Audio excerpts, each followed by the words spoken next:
We're live. Hello, everybody. Okay. Hello, everybody, and welcome to the party. I am your game master this evening, the Bardic Knock. It says my name under my face. So, yeah. If you really like just my name and preferably my face as well, because, it's kind of like a package deal. You can follow me on the Twitters at the Bardic Knock and a bunch of other places as well. All same name, so Twitch, Patreon, YouTube, all that stuff. You can follow me, and I sometimes say and do things on those things. So tonight we are playing Pokemon Tabletop Adventures. For those who don't know what that is, it is a well, it's right there. It's a tabletop adventure game with Pokemon. In case, like, just had to give everyone a minute to make sure they firmly grasped that, just in case, because words are tricky. Words are hard. They are. Rude.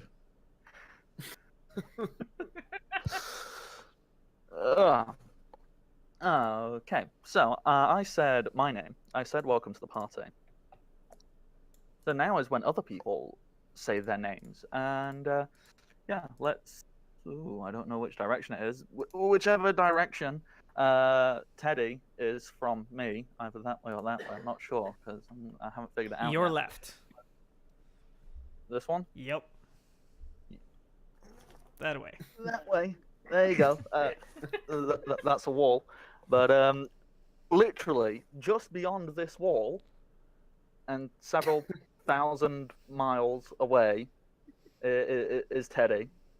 And I'm going to let them introduce themselves while I try and figure out some stuff quietly. Hey, I'm Nitty Teddy Bear, and I'm playing Ever Kismet, and of course you can find me here Wednesdays playing Leverage, and Thursdays for this, and oh geez, blanking hard Shadowrun. Oh geez, it's been a long day. And November 4th, 12 a.m., 5-hour game of Savage Worlds Runepunk that I will be running over on CageCon for cancer awareness. That'll be fun. Starts at midnight CST. That's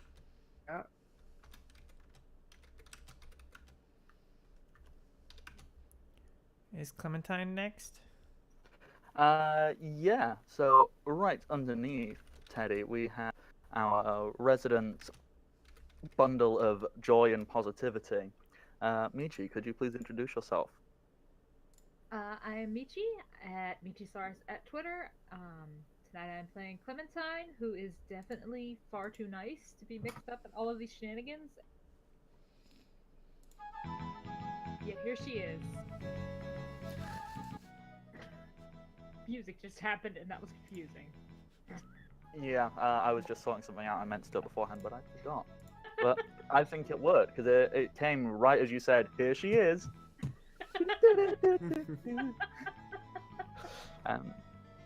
I like to believe that music follows Clementine every time she walks into a room. It's true. It's true. She has her own soundtrack and everything. It's marvelous. Well, did you do all the intro? Like, did you say your name and all of that good stuff? Yeah. So, right beneath Michi, we have the only person who we cannot get confirmation on if they're a very, very good computer program or a real-life meat-space human being. But he's there, and he's Cyril. Cyril, would you like to introduce yourself, please, quickly? I'm Cyril. I'm playing Slim Jim Flair, who's a combination of psychic, wrestler, bug collector, pyromaniac, all-around nice guy. See, normally, someone would think, well, these things don't go together. but they'd be wrong. That's what the Mankeys thought. The poor Mankeys. Oh, shit. They got in front of me and stayed there. Whoops. They never stood a chance. And I think that's a perfect segue over to our team leader, Shogun. I am Shogun. I'm playing as Amelia. I am the coordinator, the person who's focused on cleaning up the image of the team when we are accused of being involved with Mankey business. And I am also focused mostly on contests and making food for everyone. And cute. that food so far has been put to the best uses, hasn't Yeah. it? Mainly befriending strange and wondrous creatures. Yeah, we're getting close to... I'm currently working on getting a Mew, a shiny Mew, and a Cubone. And also have helped with a bunch of cats. Cats. Mew, mew, mew. And Capjack, I don't think there's a better segue possible than talking about the horde of cats to you. So Yes, introduce cats. yourself. Hey everybody, I'm Capjack, or at Captain J Cross on the Twitter. You can find me all over the channel here. Tuesday, 2nd, 4th, and 5th is the Mimic Nights, run by Shogun up in that direction, I'm gonna guess. Maybe there? I don't know. Your left. That way, cool. And then alternating Thursdays here with Shadowrun, and tonight I'm playing the Poke-Taker, who likes to kick Pokemon and take names. And then on Fridays, Dragon Dark Days. So yeah, let's get into it and wreck some shit. Well, what else would we be doing, quite frankly? So, before we jump on into the previously mentioned shit wrecking, bits and pieces. Welcome to the Party is a fantastic, all-inclusive community, and you can be a part of it. Yes, specifically you, like, not that other person. You, although that other person can come along too. Everyone can. You know, it's a great place. And if you want to just meet some new people and socialize to whatever degree you are personally comfortable with, you can do that by joining that Discord down below. If you join, well, when you join, because Welcome to the Party is an ever-growing collective, and eventually we will have encapsulated the entire world, and then we'll set our sights on other planets. So the Team Crossbones plan, it works. So, when you join, if you want to be interested, that's not words, that's not a sentence. If you would like and are interested in being on a streamed game or running a game of your own for the channel, you can get that set up. Or if you don't want to stream, you can find plenty of people who just want to play fun games, from Dungeons and Dragons to Call of Cthulhu to Pokemon to literally any tabletop adventure game you can think of, or not tabletop. There's groups in there to talk about video gaming stuff and all kinds of cool stuff. It's a great place with great people, so consider joining it by clicking that link down below. If you also like to watch the streams that go on, if you follow them here on twitch.tv/WelcomePartyRPG, you'll always get notified when a new stream comes on live. If you're a very kind person, you could consider subscribing. For the 3 different tiers of subscription, for tier 1, you gain access to a WTTP D20 emote. For tier 2, you gain access to Michael the Mimic, who's just the coolest thing in the world. And for tier 3, you can get crits on the rocks. These are great emotes. You can take them all over the Twitch places. Now, if you're wondering, but how else do I know when stuff is happening with Welcome to the Party? You can follow them on Twitter at WelcomePartyRPG. and what's that? You have one more question, imaginary voice in my head. How would you watch all of the things that have ever been on this channel? Well, you can go find the YouTube channel, youtube.com/welcome to the party, where we have got literally every single thing that has ever been streamed on this channel right there. It's a living, breathing archive. I don't care that it's data in an imaginary place, it's alive in my mind. I think that's it. Yeah, aside from all of that, another thing you can do, if you're a very, very kind and generous human being, or even if you're not a human being, even if you are a great old one, or 3 dogs in a trench coat, but you want to see... Cars.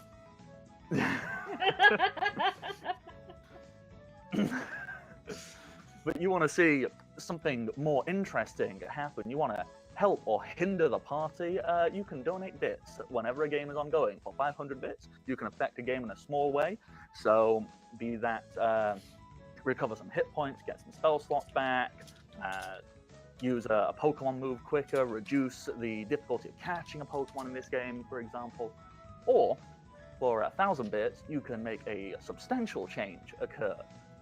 Just last session, a good person, I've forgotten the exact... I remember the first part of her name, it was Nev. And I can't remember the second part of her name, because my memory's awful. But they donated, and because of that, a shiny Mew now Navudi, exists. yes. Navudi, that's it. But because of their kind donation, a shiny Mew now exists in this game. And what happens is... who knows, really? It's a cat. You know what's gonna happen. We're going to make friends with it. Yeah. He said, filled with joy. So, where we left off from last time, you had possessed the unconscious body of a bumbling elderly man and had him reveal secrets about his mansion before stuffing his unconscious corpse, well, not corpse, it's still alive, but you stuffed his unconscious body into his own safe after stealing all of his legal documentations to claim both his mansion, summer cottage, and Jack, what's the word for a honey farm? An apiary. You said it earlier and I can't say it. Still an apiary? That's that one. Yes.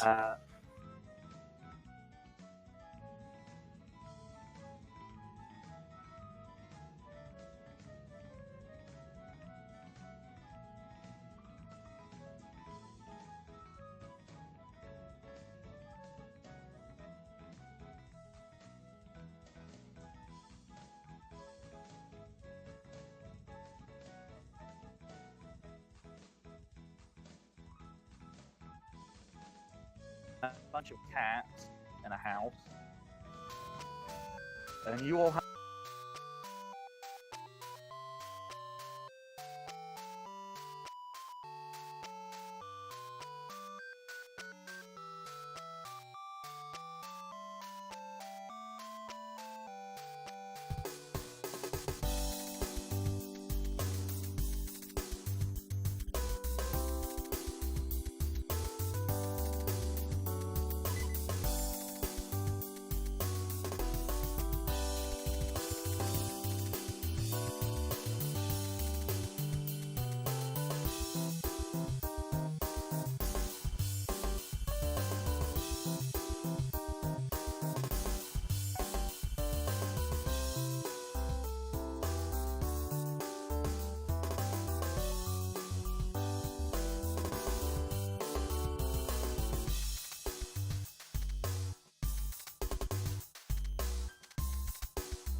All right, we're back. It was just an internet break. Alrighty, wonderful.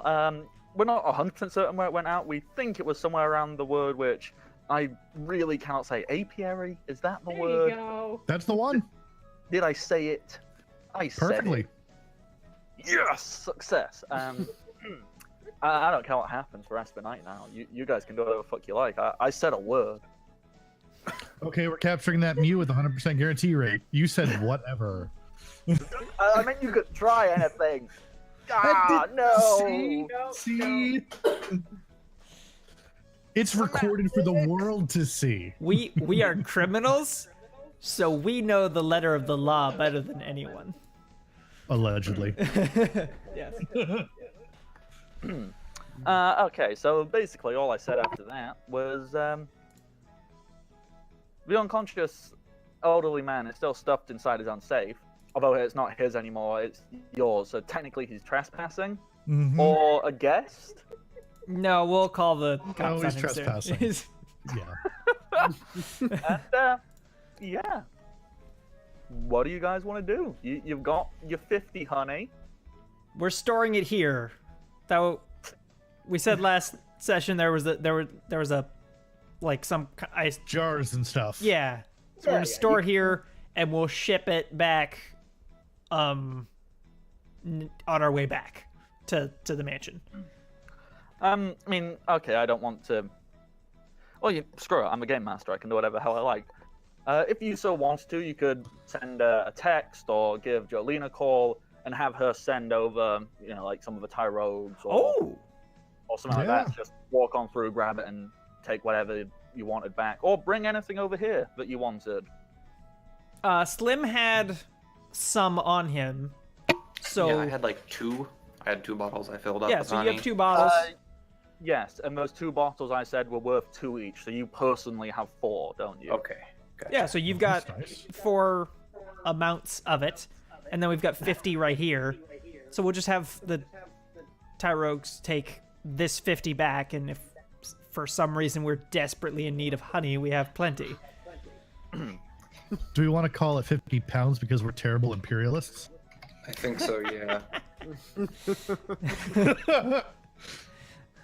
I don't know. That'll be in Here kilograms, in but no. Britain, we're confused because we flip-flop between No, the see- imperial and the metric system like it's nothing. We're creating a new world order, so we need a new unit of measurement for everything. Onyx is. For immediate convenience, we should use honey as the base unit for everything. So Yes. we just have honey and everything else gets measured. Logically, in this Pokemon world, wouldn't you just use like a Pokemon as a reference guide? So, Specifically, I don't my know. Jigglypuff at its current weight at all times. Yeah, so, okay, you've got God. 5 Like- Smoochies. Yeah, like the English foot when it was originally done, where it was the length of the current king's foot. We will weigh things in smoochies. It is decided. Out of curiosity, how much does Smoochie weigh? Don't know. They're like In our human terms that we understand. I think like 8 to 10 a full pounds. smoochie. Yeah.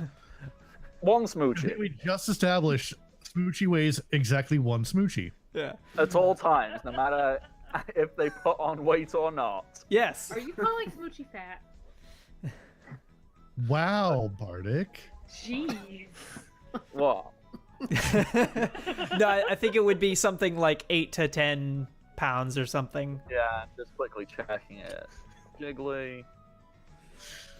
Don't even need to search for whole words. I can just type in Jiggly, and Although they are larger than we always imagined them to be. well, sometimes they're smaller. So let's see.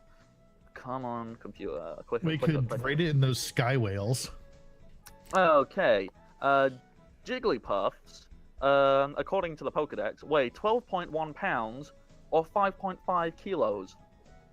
So that's how much a Smoochie is. So, So we have 50 smoochies now. Yes. 50 Smoochies. All right, yeah, so I will call I would text Jolene, tell her to, if she wouldn't mind, send over some Tyrogues to. Can I drop a GPS ping? Yeah. Okay, cool. Screw it. That exists now.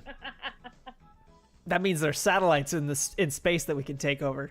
Oh no! Yes.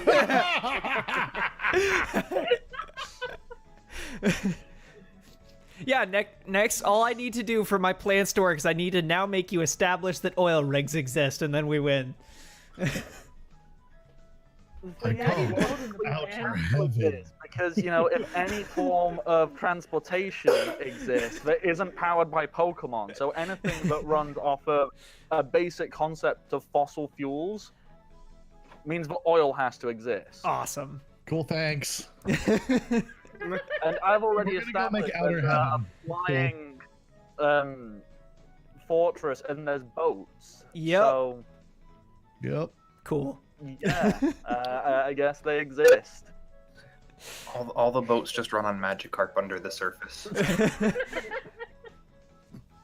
All those splash attacks were finally useful. The air carrier, it's just a bunch of Pidgeys on rope.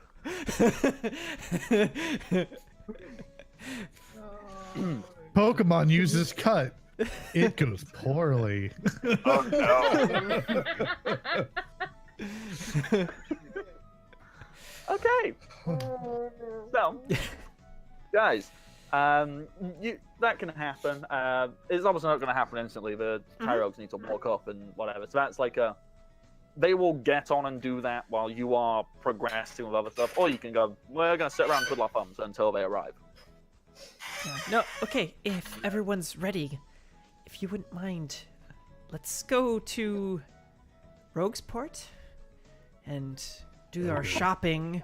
At the very least, scout out the gym leader's place, if not actually challenge him. I'd be up to that. And He was just sitting in a cave earlier. yeah. Yeah. Must have plenty of time on his hands. Mm-hmm. Yeah. No, I just want to be sure that we're up for it. Out of curiosity, you're just leaving the guy in the safe, right? You're dragging his body out, or you just leaving him there? We're gonna take him with us, and it's gonna be our master. We don't know the combo for the safe. Yeah, it was broken, I think. Yeah. Now, It became broken, yes. An accident occurred. should we just jump him on the edge of the property? Yeah, okay. I guess Poketaker will reach in and heft him over a shoulder. Yeah. Alright. You can do that. Just dump him outside. The cats, the Mew is kind of like just floating around inside. Like the Mew doesn't let anybody get too close to it, but it will take any food you offer it. It's too distracted, like just by the stuff in this building. But the four cats and the Cubone, they're very settled. They're very happy. They seem comfortable enough. Like they have established this is theirs now. And anybody other than you, they look like they protect it from. Wonderful. Oh. I will look at the deed that we have to the place and just see if it specifies like what the grounds are, like what area is actually our property now. Okay. When you look at that, you see that you own the cottage, the entire forest and apiary just off to the right-hand side of it, Nice. and the mansion and all of its grounds, and that protrudes from a mansion down to the seafront. Wonderful. Oh. So you're saying we can set up a toll booth? At your mansion, yes. Here, no. Yeah, okay. Wonderful. So we will deposit this trespasser on the edge of our property, Yeah. and Stuff over there. unless anyone has anything they want to do or say before we get going, we'll start going to the north, to the city, or Bardsport, right? Roguesport. Roguesport, yeah. Okay. As you guys start heading off north, last time a small combi, specifically a female combi, had started following you. It seemed to have, for some reason, imprinted upon you. As it sees that you're about to leave, it flies up in front of you and puts itself in your face and kind of goes, "Come here." It seems to desperately want your attention. It's okay. You can come with.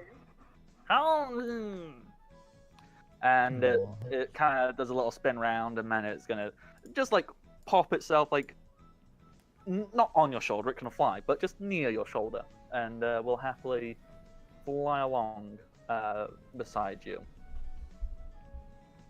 You haven't captured this, but it seems to want to travel with you, at least for now. Speaking of which, can I interact with the Cubone that I still have with me? Yeah, it's in the house with all the cats. I will go back inside and say hi to it and just offer it a Pokeball. I won't throw it at it, I'll just offer it. And if I could, I'd like to roll Charisma. Yeah, please, roll me Charisma. Get in the Pokeball, Shinji. If you don't nickname this fucking Cubone Shinji. 16 God, it misses total. its mom. Yup. Okay, what the Cubone does is when you walk in, the Cubone is naturally a very shy creature anyhow, and just kind of, and when you walk in, it kind of shuffles behind like a couch or whatever, and pokes its little head out, thinking you can't see it, despite the fact it's very noticeable. But its little skull head pops out the side. As you crouch down and present the Pokeball, it kind of sniffs at it, and unwillingly boops it with its nose, and gets sucked in. All right. It rocks. A second time. A third. And it stops. Yeah! You now have a Cubone. Awesome! Okay, we can stop now. I'm good. So, let me Seriously, just, though, you're gonna name it Shinji, right? I don't know what that is. I'm sorry. Evangelion. I'm sorry. So, Amelia, you now have control of that Cubone. What level did I say this Cubone was? It's on my notes somewhere. Yeah. This Cubone is level 9. Do you need its stats quickly? No, I do not. Oh, wonderful. I will not use it unless all of my other Pokemon are knocked down. For now. Yep. So But let's it's just there, not you worry can about have that till control later. of Yeah. Alrighty, so with that, you guys just marching on north. Yes. Okay. Are you wanting to stop and do any wild Pokemon grinding, or just march straight up to the city? I'm excited to go shopping there. We've been trying to get here for quite a while and continually distracted, so I'm kind of Shopping is looking forward much to more this. important, yeah. It almost feels like we've been doing this for trying to get through one small area for over 2 months. No, of course not. Okay, so let's drag you on over to Rogueport. And I'll just ping to there. Okay, let me paint a picture with words. Really briefly, more or less at this point, the Poke-Taker lives underground.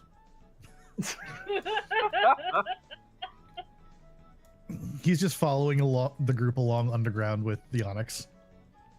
A part of me kind of wants it to be like, so it's just your head that appears above the ground, so you're like a human Diglett. As the Onyx just keeps burrowing just your head. But no, if you want to be totally underground because you're too cool, that's 100% fine. So yeah, well, for everybody else except the Poke-Taker, because you're busy underground, as you enter into Roguesport, you are met with quite a pleasant, what's the one? Like, I'd say atmosphere. It kind of feels like what's the best way I can think of describing this? The whole city kind of feels like a beachfront marketplace. So as you walk in, there's quite a few different market stalls set up. There's lots of seafood places and all kinds of like really relaxed, nice beachfront aesthetic. That's a word. It is now. It is a word. And yeah, so you can see, like, you are right there. There's the ocean right next to the side of it. You can see a lighthouse, which is big and impressive looking. And further up, you notice, yep, there's the Team Crossbones boat. That's been there for however long. But aside from the general marketplace and all these nice little bits and pieces where people are selling all kinds of stuff. And it almost seems as if everyone is they're very okay with trying to openly outdo each other, undercutting the market value. So one person will go, "Hey, I got Pokeballs. They're going for like 100 Pokebucks. Oh, listen to this guy. He's got 100. I can sell him you for 90. You want it for 90? Yeah." And it almost seems as if everyone's kind of, anyone with like an understanding of the economy would go, well, they have to be doing something to get them for this cheap. And that doesn't logically make any sense. So obviously, the only way they can be making a profit is if they are not spending money getting hold of these goods in the first place. Our people. Rumbles the ground. And obviously, as anyone who may or may not have scrolled up to notice, slap bang in the center of this town is a rather large, one would argue, kind of out of place looking pyramid. Just slap bang in the center, almost as if it just doesn't belong here. Like it was taken from somewhere and put here. And there's a nice little sign above it that says gym. Wonderful. All right. And I can see the chat is complimenting my atrocious New York. Don't even know what it was. We had shopping to do. What are the rest of you doing?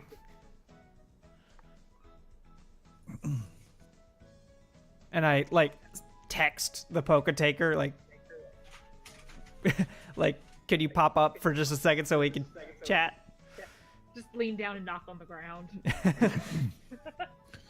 A tiny hole appears and you can see his face.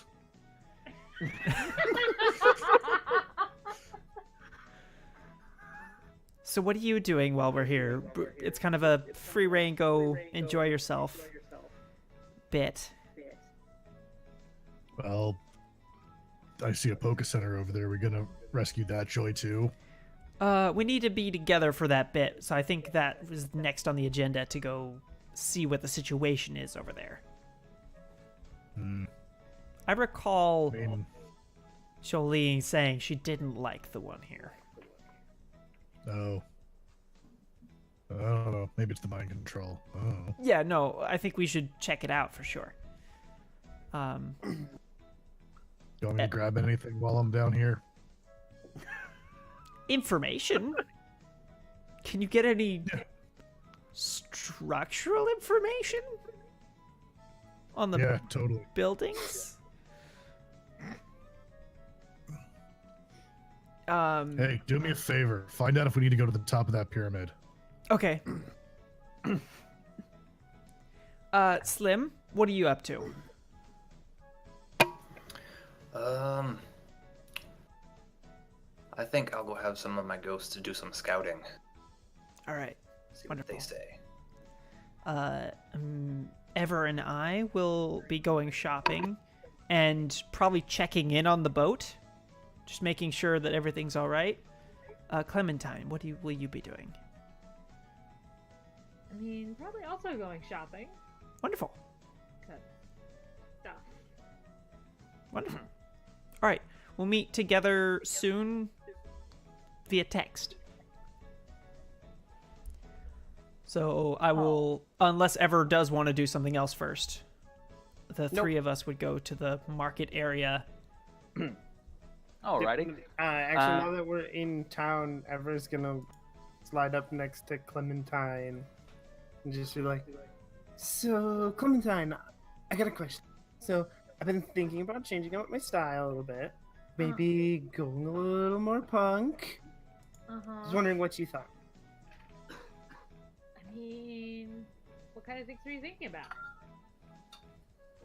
Well, just thinking maybe it's time for a little bit of change. I was just wondering, do you like that kind of style? Like, what do you think? I think it's totally cool. Good. That's great.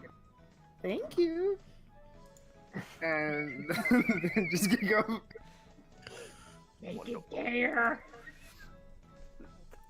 I'm trying. And so I can only be so gay. I'm gonna walk up and find the place closest to all of the people selling Pokeballs, and I'm just gonna begin to work them. Just get them to compete for my business. Can I Okay. roll charisma for that? Well, what I was going to do is I'll quickly jump to the two people who have gone off on their own and then do the group one, if that's all right. Sounds good. So, we'll do Poke Taker first, because yours, I think, is the most obscure, and I have no idea what you're actually trying to figure out. So, Poke Taker, you're rummaging around underground. Mm-hmm. What specifically are you trying to discover? Are there rooms underneath of the pyramid? Or is it all just upwards? This is good. So as you get over to where you assume the pyramid is, yeah, the first thing you notice is there is nothing underneath it. It seems to have been like sealed off at the bottom. As I said, this doesn't feel like it actually belongs here. It's arguably someone took it, put it down here, and so like, okay. Well, Poketek is not a smart guy. You as a Nope. human being are a smart guy. You know that pyramids go down. And this might have done if it were in its original location, but here there is a solid concrete floor / ceiling from your perspective. Perfect. Why is that perfect? What are you gonna do? So suspicious. I'm scared. Poke Taker is texting Amelia. Yes? Hey, so let me know if we need to get to the top of the pyramid. Okay, I will ask that soon. Thanks. And that's it for now. Oh no. My camera just decided to turn itself off for a second, but it's back. Just swapped cameras. Okay, yeah, cool. Is there anything else you want to do, Poke Taker? Not yet. Okay. Ah. You scare me when you say things like that. He should. So, in that case, I'll jump over to Slim. Slim, what stupid thing are you doing trying to ruin my game? The appropriate question to ask. So, I'm gonna answer the question on everyone's mind, which is, do we need to top the pyramid? I got 2 Pokemon that have invisibility and phasing and a flight speed. So you have them fly up invisibly, just hop in through the top layer of the pyramid, I'm guessing. Litwick and Rotom. Yeah. So you just having him like go. Whoop. Are you trying to go for what you assume the top layer would be? Yeah, like they can go up to the top and then phase down until they quit hitting wall and find a floor with people and or Pokemon on it. Alrighty. I'll give you a brief rundown of what these discover. So, they go up to the top, and I'm assuming are you starting at the top and going down, or are you in and going up? Top down. Okay. The thing that you come across if you go in through the top is it seems like a relatively small room. There's like one guy stood there who is not the gym leader. He's kind of wearing like a shirt and tie and looks very official. And then there's 6 ladders. There also appears to be an elevator door of sorts. And then they phase through that floor. They go down onto the next one. This one is a little bit more no, whatever. It's a little bit harder to navigate, and they can't really get unless they're going to spend enough time and try and cover the entire floor. They can only really get a vague feeling for it. So it's a ladder maze, is what I'm hearing. Yeah, it kind of gets to a maze. They see a few people here and there, not loads, but a few people. And then if they go down one more floor, this appears to be a more open room, and they would see the gym leader there, who's kind of just sat around, like scratching his beard, got a vape, going. Wonder when. No. There's a few walls and bits and pieces in there, as if it's like, okay, this is like a terrain for the battle, but this looks like the gym leader's room. And then if you phase down one more floor, it appears to be a very wide open area. There seems to be like, what are they called? You know, at places like airports and outside of nightclubs where they have like those roped Yeah, Queues? just the long line with the rope. Yeah, You have to... yeah, so you see one of them leading from the doorway outside to an elevator. So it's kind of like, oh yeah, this is the attraction. You come in, you go up, you do the maze, and ta-da! You see a few people walking through, going up. You know, it seems to be very much. There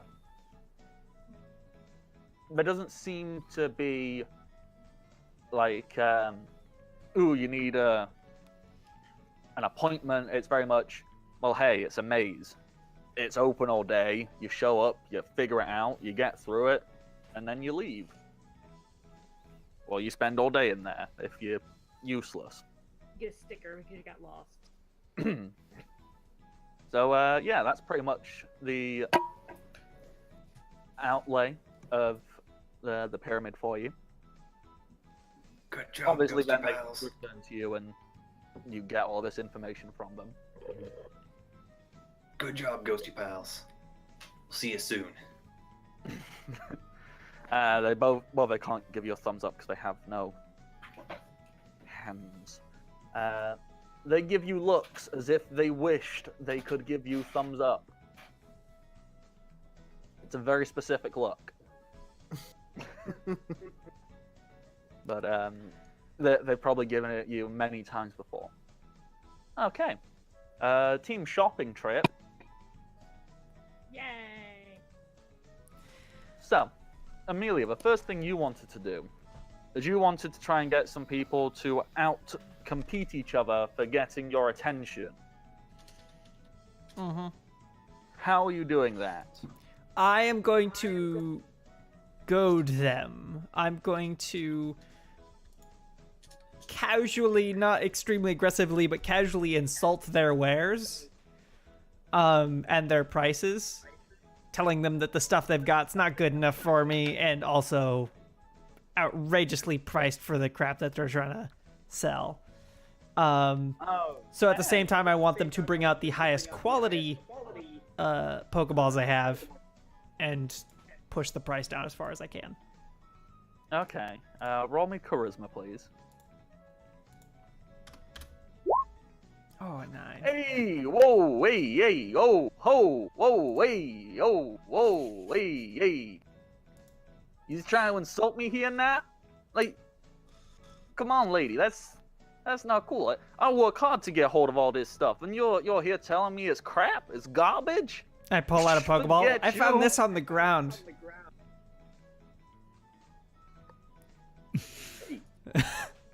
Look here. So, I work real hard so I can do all this, so I can come out here and schlep every day to provide for my family. And you're here telling me it's garbage. Well, you know what? You're garbage.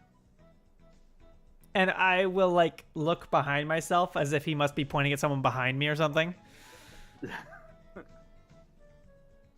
Oh, I think you're mistaken. You call me stupid now?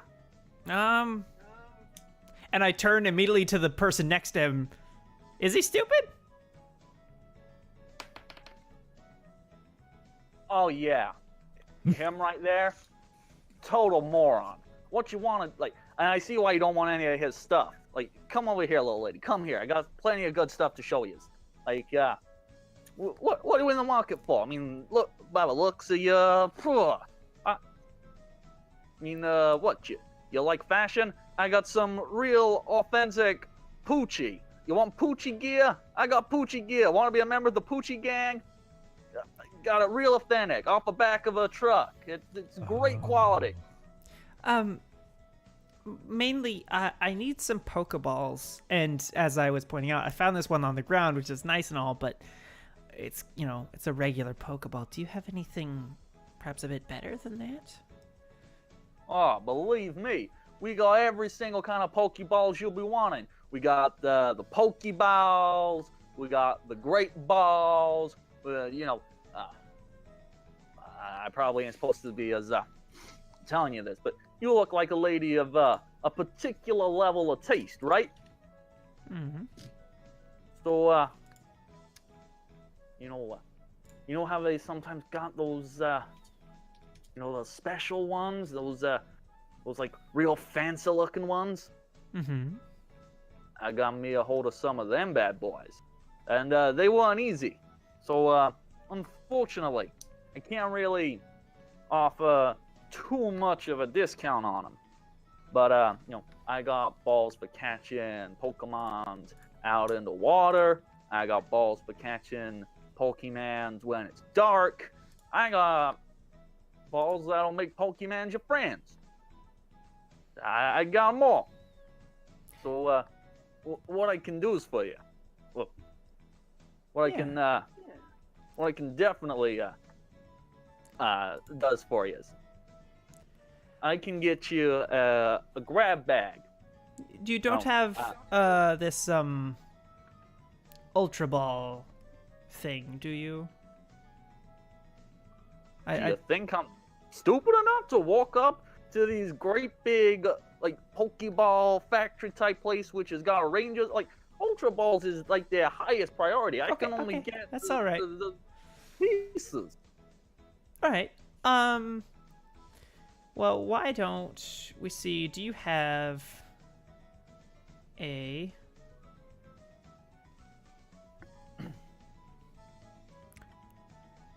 Do you have a timer ball? Did I not just tell you? I got all the special balls. Got them all. So, you want one of these? And he presents you with what you're fairly certain is a timer ball. It's white at the front and black with a little red nodule, I guess you'd call it, on the top. So, you like to take your time down when you're doing the battles. Mm-hmm. And, if you want one of these, I got maybe 5 of them back here.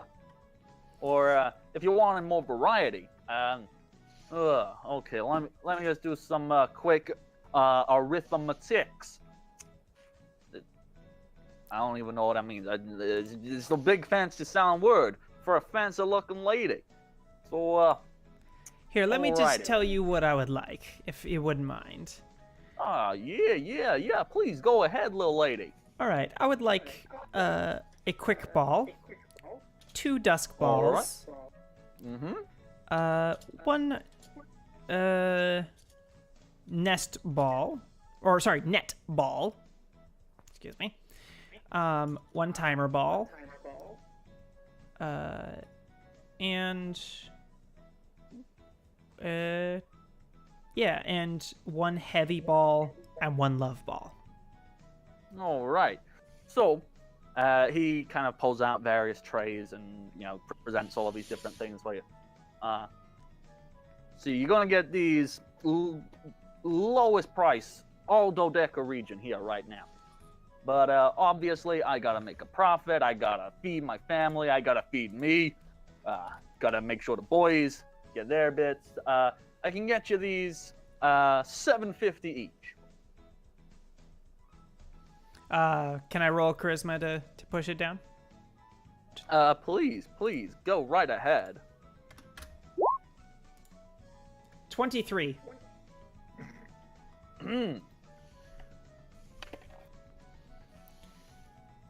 I actually hear that there's a bit of a surplus going around. Even people like him might even have some of these things. Hey, whoa, hey. Look, I don't know who your contact is, but they are 100% correct. So how about 500 each? That sounds good. Alrighty. So I'll deal with all the I number can't stuff over here. I got it. yeah. If you've got you know what you're getting. You know the maths. I got it. You take care about yourself. Ever, you wanted to go get materials for your projects? Yes. All right. Yeah. If you go looking around, there's these are your bog standard items, like your actual Pokemon items. If you move away from that, it gets into like real people things. So clothes and just material stuff. And Armor. you keep looking around, you will find some places where you can get some stuff. You mentioned you were looking for punk type stuff, so you're looking for worked leather and things like that, or are you actually looking for the actual items themselves?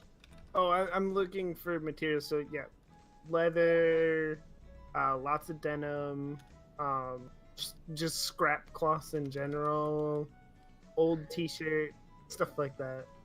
Yeah. You do come across someone who this is not remotely a professional looking setup. It kind of looks like they've pulled up in the with their van. They've kind of opened it up, and there's a rack of clothing, and there's rolls of fabric there. The woman operating it has got big hoop earrings and a big coiffed haircut, and nails out to like here.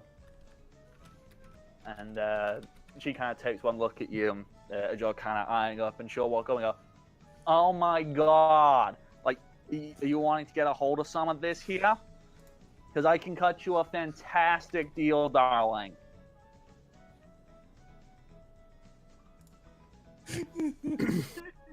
That sounds great.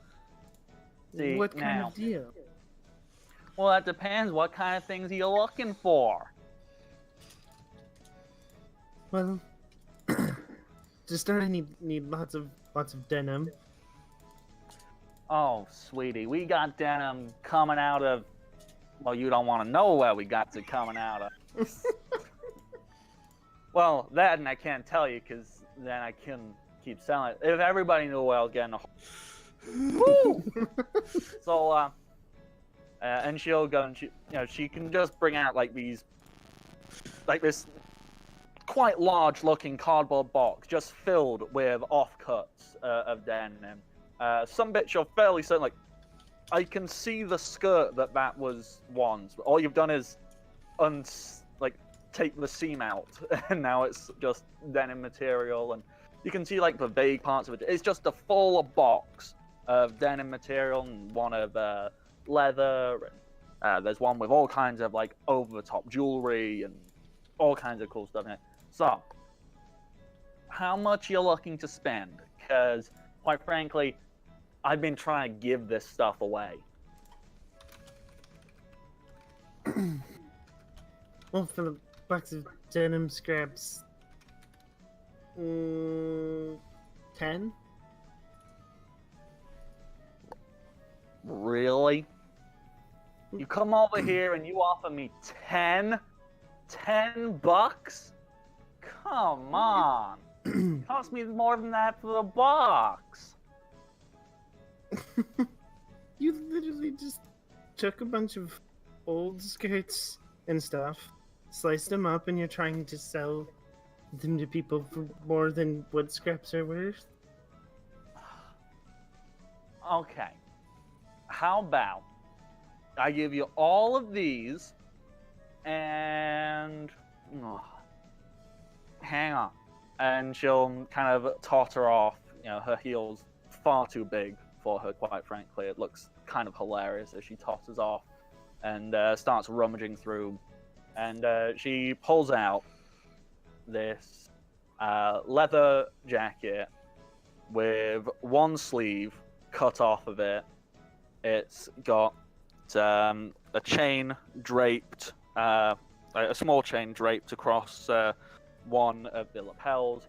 The other side, the other lapel is covered in, very old school buttons, but all essentially completely unknown old school grunge bands. So there's Smashing Pumpkaboos and why did I put myself on the spot? I can't think of bad Pokemon band pun names. Jack, think of puns.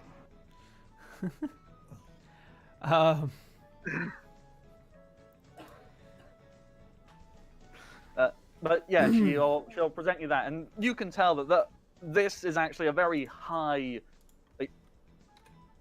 like fashion-wise, like from your perspective, this is very unique, very cool, definitely very interesting. And well, I suppose it's because it's like authentically vintage. And she'll present it to you and go, okay, so I can get you all of these, and I'll even give you my own personal grunge attire back from when I was younger. So I can get you all of this for, let's say, 500.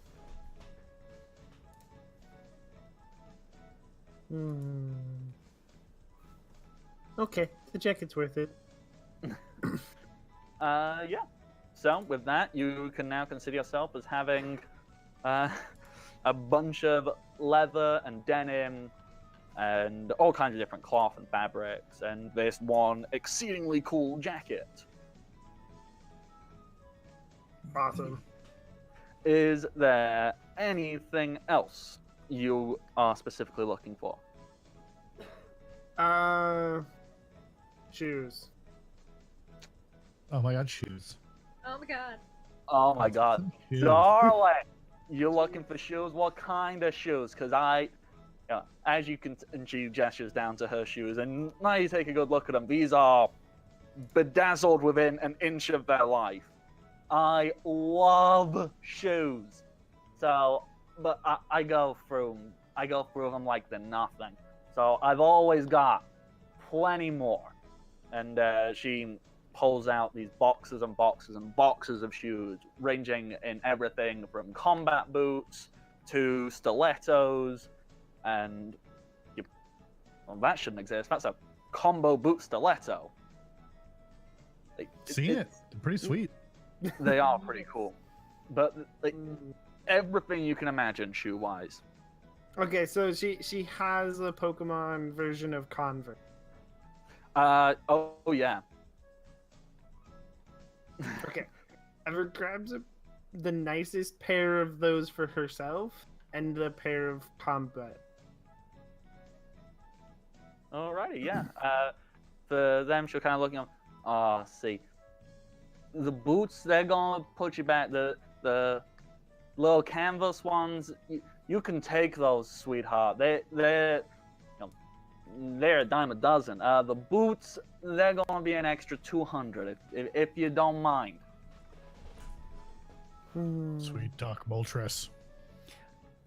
I can do that if you would like. I can step in because I'm following Ever around this whole thing. Yeah.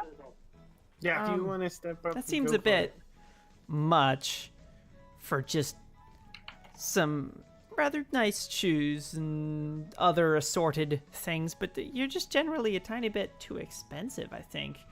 All right, you've twisted my arm. I'll give them you for 100. I just look towards Ever. Like, sound good? Hmm? Sounds good to me.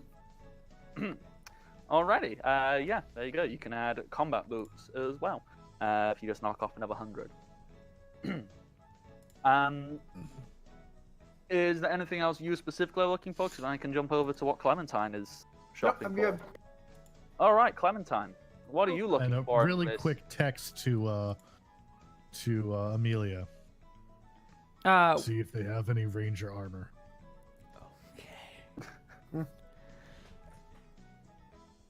Clementine isn't looking for anything specifically. She's just kind of following around to carry the bags. So I will pull out my phone. Oh, sorry. No, go ahead. Oh, I will pull out my phone and look up exactly what rangers look like, Okay. and So, then show it to Ever and say, "Can you make that?" Ever taking one look at it? Yeah, that's fairly easy. Like, Rangers, there's a variety of different colors. The standard attire is like red,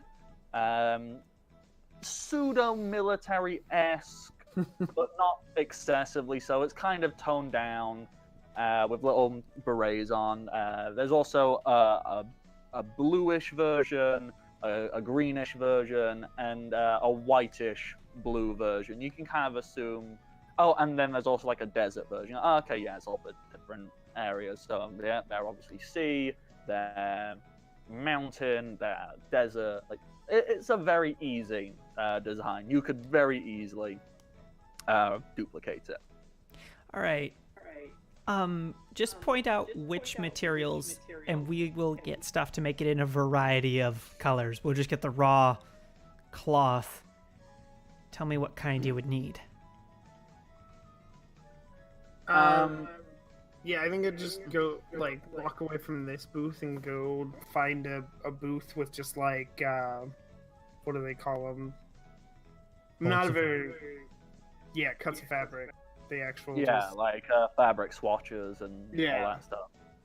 Yeah, you can go and find. You can find the very stereotypical type of market seller for these.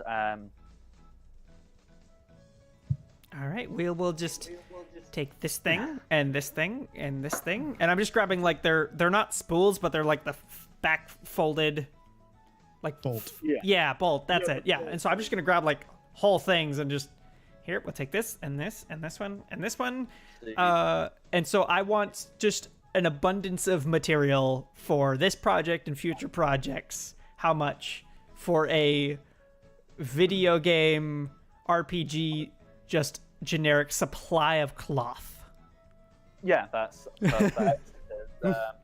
As I was just envisioning it in my head, because I actually live in around a market town, and the kind of people I personally wouldn't feel totally comfortable trying to, because a lot of them are of different ethnicities, and I know that if I tried to do it, it would probably be really either offensive or racially insensitive. So there's no way I could do that Yeah. appropriately. No, I just need a number for all this big pile of cloth that I'm buying.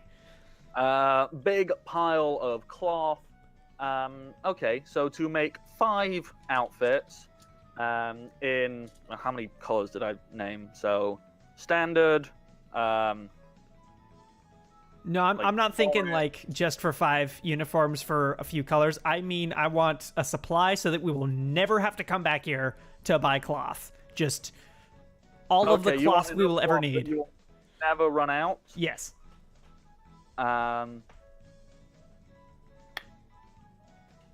Let's call it 1,000. Done. Yeah, you have all the cloth you could literally ever need. Clementine, could you help me carry this? Clementine will just grab all of the cloth and start hauling it.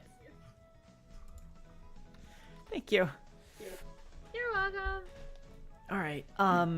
So I'm gonna text to Poketaker and Slim just info ?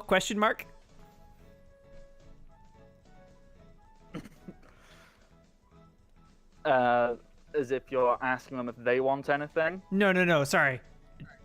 Like, what did you learn so that I can disseminate the information to everyone? And if, I mean, we don't have to actually do the re-explanations. It could just be, you told me what you learned. Yeah. So that I can then inform everyone else that, so I would know now what Slim knows of the different floors. I would say the gym leader is on the 3rd floor, or 3rd from the top floor. Was it right? It's Yeah. So if you start at the top and go down, there's 3 floors. However, the entryway, the gym leader is only 1 floor above the entrance hall, Oh, okay. but it's set up in a way that you go to the top and work back down. Like, that's the way the gym is set up. Oh. Okay. Wonderful. I So will. it's right in the middle. Yeah, I pretty got an much. idea. Oh no. Well, I mean, think about things like this. If you can't go from above, you can't go from below. You can go from Crack the it in side. But all right, I'm going to go check on the boat and make sure everything is good over there, and then we will all reconvene outside. Sound good? Okay, I got work to do. Oh, did you find any like armor? We didn't find any armor, but we found all the resources we could possibly need to make some. Oh, actual armor. Actual armor. Is there a self-defense booth? Oh yeah, sap gloves would be pretty cool too. Well, this is like, well, apparently, because I decided that's a voice they'll speak with. This is a New York-esque free traders market, of course you're gonna find an area that has weapons. You Do come you have across, bulletproof vests? you'll come across this rather large-looking, really scary-looking fella, shaved head, big guy, plain black, like vest top, scar on his eye, like cigarette hanging out his mouth, and he's just stood next to like this glass cabinet, and it's just filled with very dangerous-looking items. Ooh. Does he have a switchblade? Like on him personally, No, or in on the glass cabinet? table. Oh yeah, in the cabinet, there's all basically any melee Smoochie. type weapon. So switchblades, close range tasers, anything close range. Like he can't be selling firearms, at least openly. But oh yeah, there's definitely switchblades and like butterfly knives and all kinds of stuff. Yep. All right. And knuckle dusters as well. They're there. So I need a switchblade. I need a taser and mace spray. And gloves. What's that, Clementine? And step gloves. Okay, those two. The big looking guy kind of walks over and he pulls out the thing from behind this cabinet and puts it on top for you to get a closer look at. What color is it? What color do you want it to be? Because he's got it in a bunch of colors. Like kind of a light, kind of sparkly blue. If you explain that to him, he'll give you like a little grunt and go, and go to the back and come back, and there's this really beautiful looking butterfly knife, which is powder blue with diamantes on it, and there's a cute little picture of a mudkip. Oh yes, yes, thank you. I take that and then immediately hand it to Smoochie. Yes. And Smoochie just,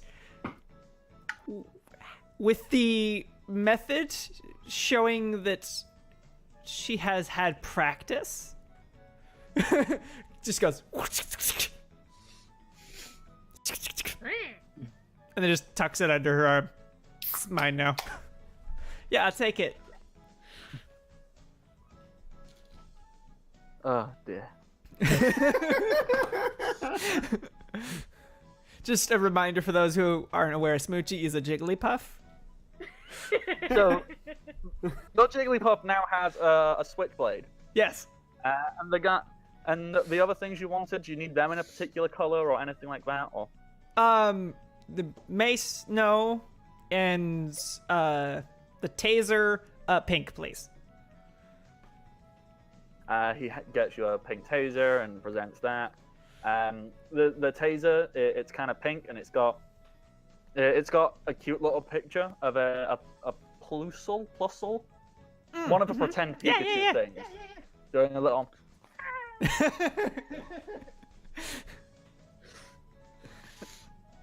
All right. And yeah, he presents that, and then he just holds his hand out as if waiting for you to Gloves. hand him the money. Yeah, hang on.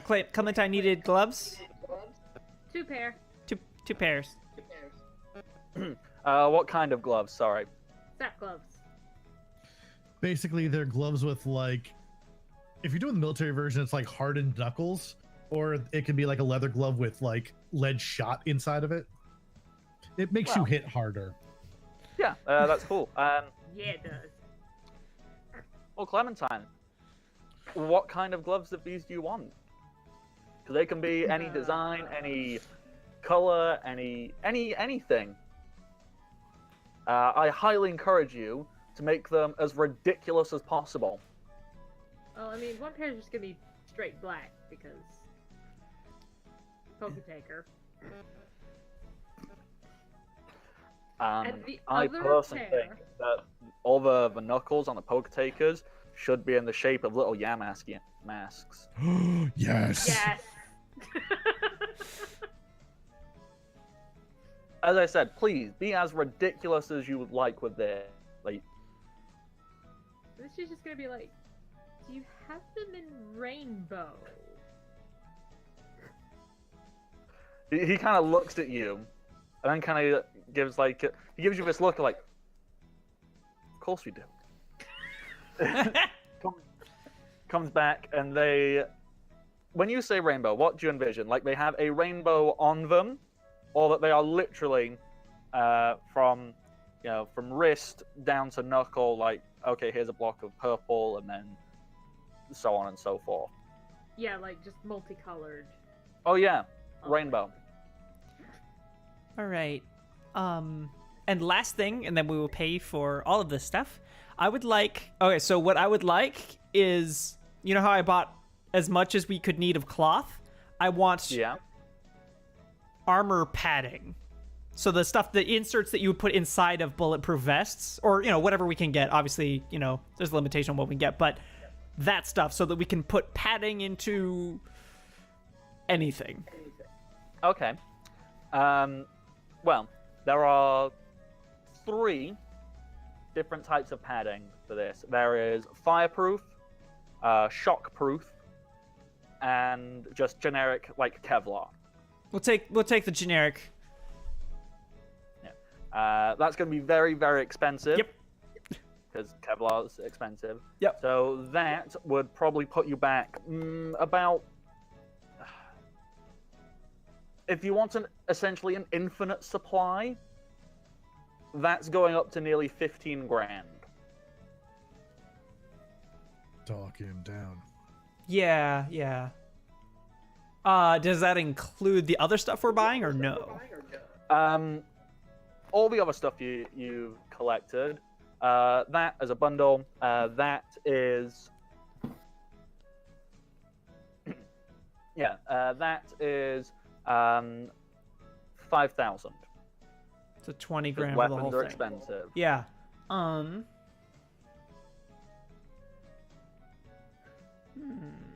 Can I first roll wisdom to get more of a idea of who this guy is, kind of my intuition on this person? Yeah, go right ahead. Try and figure him out. Yeah. 22 total. This guy looks quite possibly like the shadiest. Not like he's trying to rip you off or anything, but this is a serious, hardcore criminal type. He's doing a very honest thing here, because this entire marketplace is, you're kind of getting a feel like everyone here is a thief. So this is very much like a thief's code type of deal.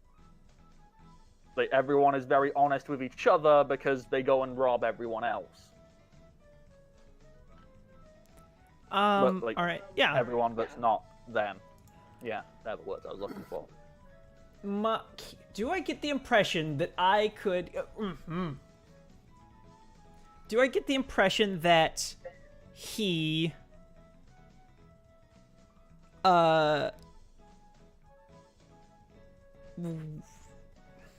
craves social interaction? Just non-business, just pleasant interaction. You're fairly certain that this guy could desperately use some friends.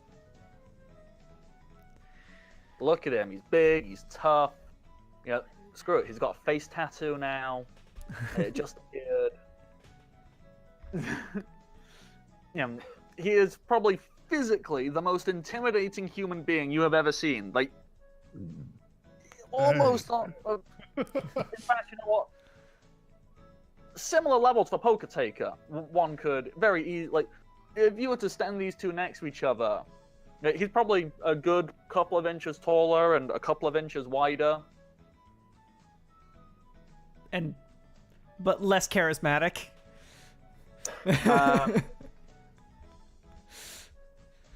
So far, he's been giving off a strong and silent type. And you are beginning to assume that that is an active choice.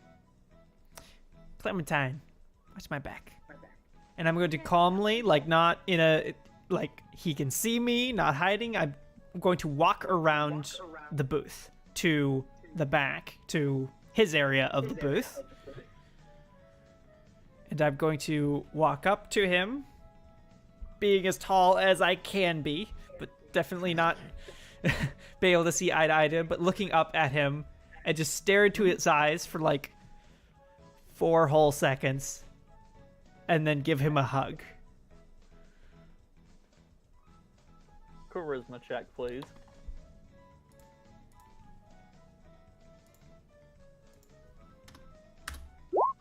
Oh no, it ain't! He, there we go. I just had to adjust something for him. He stands there as you hug him, and it seems as if he's not reacting at first. He just stand there and just very awkwardly. Then after a couple of seconds,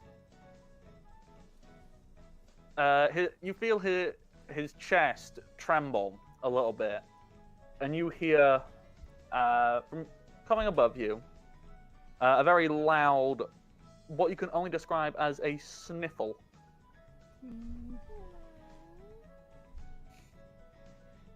Clementine, if you're stood by watching this, this big scary shaved head guy, face tattoo, his lip has begun trembling as you see his eyes watering a little bit as he sniffles. He's not engaging in the hug yet, but he's getting something out of this. And Smoochie's on my shoulder and gives him just the most unenthusiastic just pat on the shoulder. Oh yeah, Smoochie done topped it over. With that, he crouches down onto one knee and wraps his arms around you, hugging you in closely. And you can feel him like full on sobbing now into your shoulder. It's okay. This feels like the first human interaction he has had in probably years. Oh. My heart. And you know what? I'm just gonna wave Clementine and Ever away. Like, I got this. This might be a minute.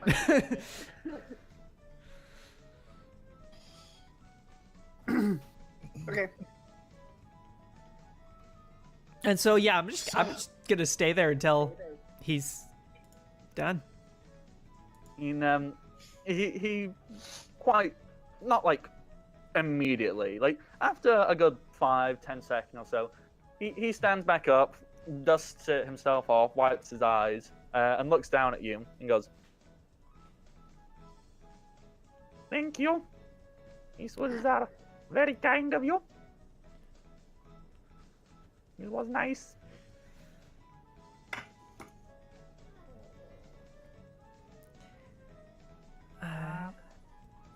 I'll come see you sometime. Do you want to go out have tea? I am a big fan of tea. It's soothing to sit down and have nice wind down after a hard day's work. Mm-hmm. I like your Jigglypuff. He's cute.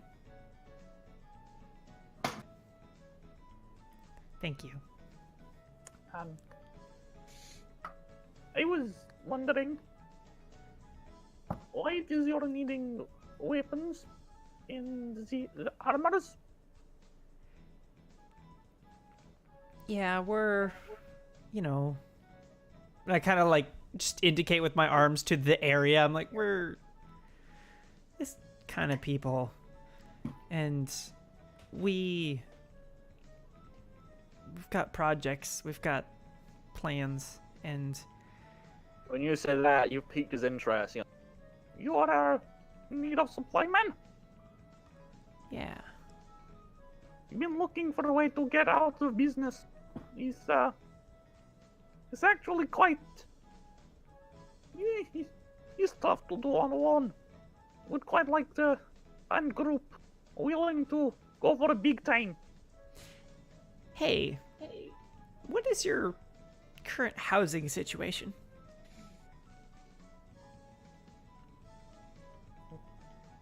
What is a house? Yeah. Okay.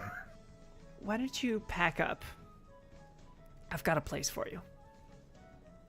A house for you. With that, he kind of packs up all his stuff into like this big rucksack. Like it's a very large military-looking rucksack.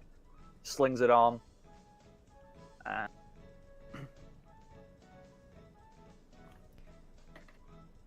In fact, you notice on his rucksack, on the side of it, it is marked with the Ranger insignia.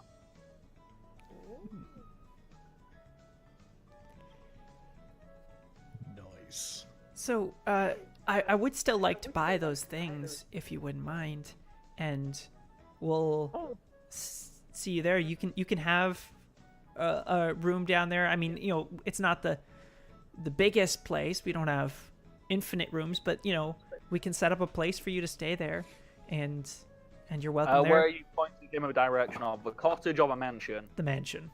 And I'm going to text Jolene, tell her that there's this guy coming. What's his Well, name? Jolene will reply saying, I'm at the cottage right now. If you want, I can wait and I'll take him back with me. Perfect. So I tell him to meet. There's a lady at the cottage. Just go south. You'll find it. She'll guide you there. Yeah. What's your he'll name, look sir? My name is, I didn't think of one before. Don't worry about it. My name is Vladimir. Or you can Oh, call me Vlad. Vlad. Yeah. Or, as I was called when I was in the service. Big guy. I don't know. Vlad, it's very nice to meet you. Why don't you head south? I'll buy these things off you now, and I'll see you later. You can take these things. Don't worry about price. We'll take that off you later, so I can cover more supplies. It's really just covering. Like I don't need to make profit. You're giving me place to live and hopefully new purpose in life. That would be wonderful. Yeah. All right, then I don't need the armor stuff yet. I'll just take I just take like a small handful of the armor stuff in case we need it right now. The rest of it you can just take where you're going. Great. And I grab him by the shoulder with one hand and my hand in his hand. It's very nice to meet you. And it's very his nice to hand- have you with us. His hand just like swallows your hand whole, but it is most delicate, beautiful, like tender handshake as he holds your hand so gently and looks down your eyes. He goes, "You are a good person. Thank you." That's not true. Welcome to Team Crossbones. And with that, he reaches into his belt, pulls out a Pokeball, and goes, "I will get down. I will let my little Pokemon come out with me." And he opens it, and a Smoochum comes out. Everyone thinks because I am big scary guy, I would have big scary Pokemon. Smoochum is my gem. I love it. And he starts walking off with this tiny little smoochum on. Wonderful. Smoochum is my jam. I will head over to Clementine. You Pokemon, don't judge him. I will walk over to Clementine and Ever. Poke likes cute Pokemon too. Hey. Here's your gloves. Here's both of the pairs, Clementine. And I am very happy. So we just have to meet everyone. We'll go to the boat, and then we'll see about this whole gym leader stuff. Okay, so when you walk up, Ever's just going through her box looking for like the patches and scrap of t-shirts for like band names. So there's like, you know, Durant. You've been sat there thinking of these quietly to yourself. Oh no, I pulled it up on Reddit. Stone Temple. He does. Let's see, Fake Out Boy. We got Arc /ES. So it says Arceus. Other Guns N' Roses. Yes! My Chemical Romance. 21 Pillow Swines.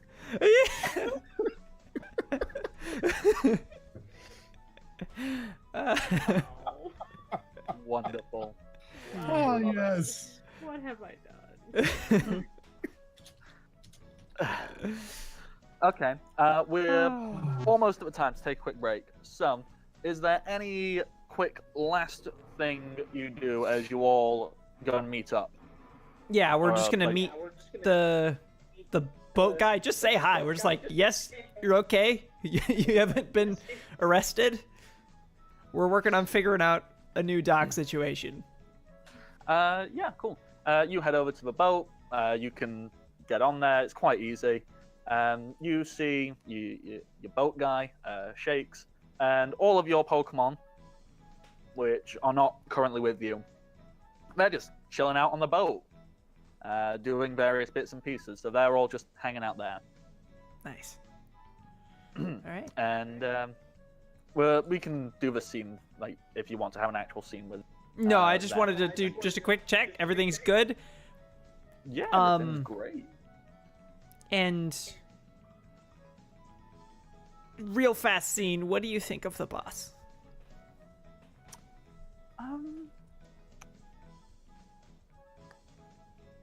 Well,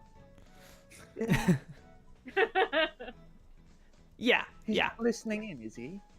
He can't hear what I'm about to say, right? No. He's a bit of a wanker.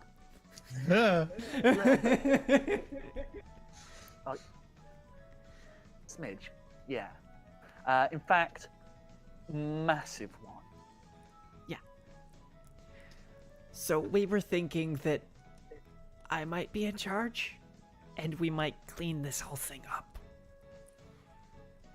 I mean, if I'm being totally honest, you always kind of were in charge, at least to me. All right. Well, That makes this easy then. yeah. I'm gonna actually figure out how, because I don't recall him ever paying me at any point. So I'm gonna figure this all out and actually get everyone paid properly.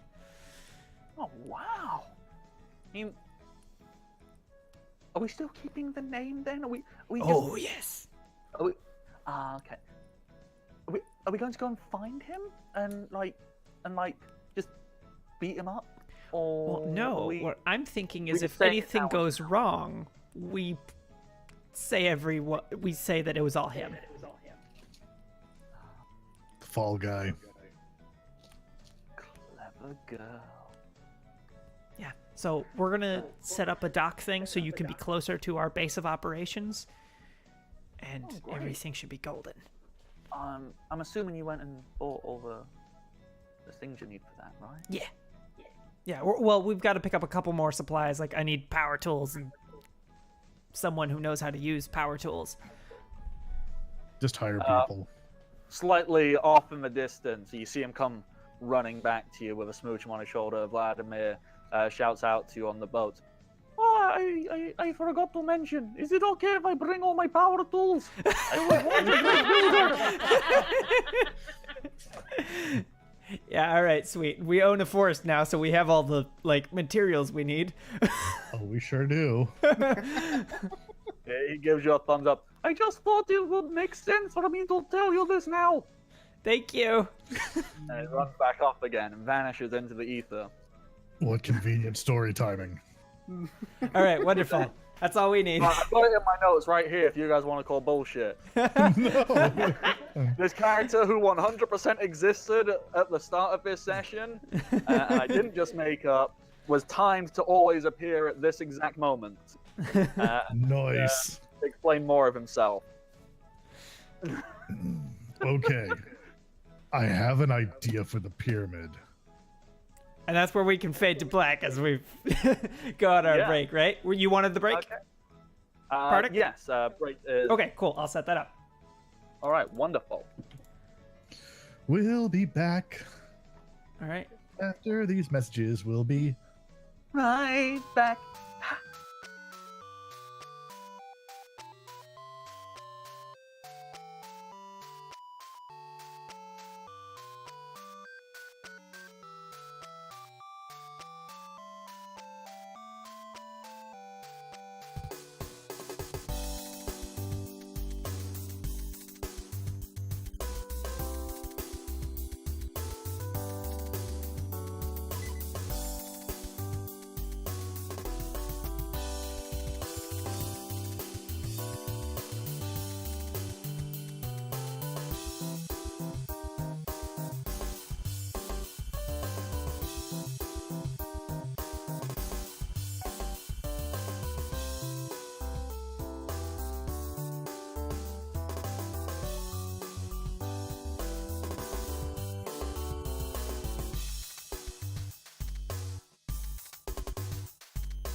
They saw that.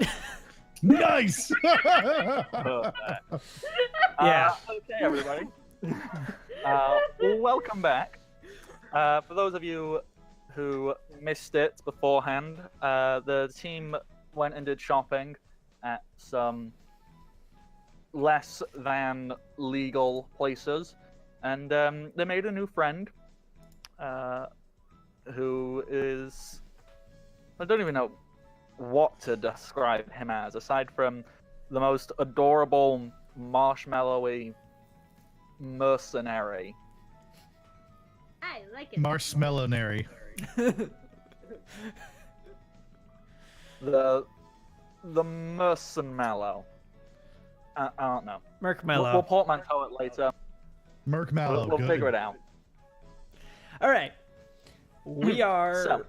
needing to go to the gym later, right? Like, is that everything? Yeah.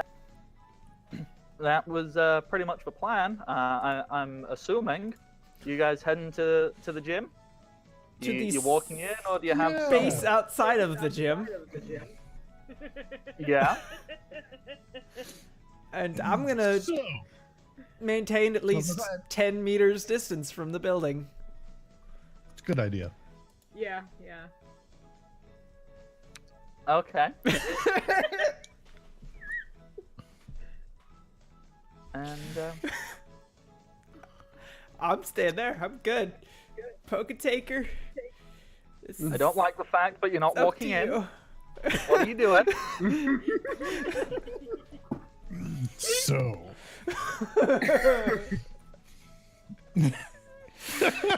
So, I'm on the ground, right? And there was nothing underneath of it. no. Just dirt. Cool. I'm There was gonna. a solid concrete floor, like much more Perfect. solid than the rest of the ground. It's like, okay, they put a solid, thick, maybe like meter thick wall, well, floor of concrete below the pyramid. Okay, perfect. So the Poketaker is going to dig out all the ground underneath of the pyramid.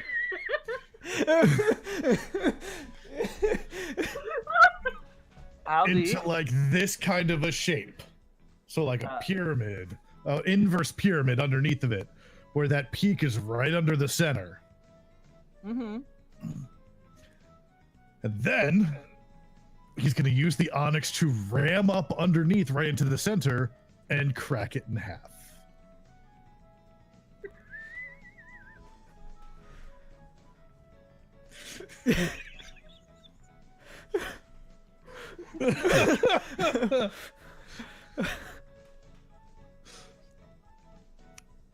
Okay, I need a roll. Well, actually, hang on. What is the Onyx's power rating? Let's see. 5.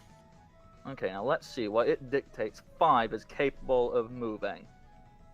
Okay, a power of 5 is capable with minimal effort of shifting 158 kilos relatively easily.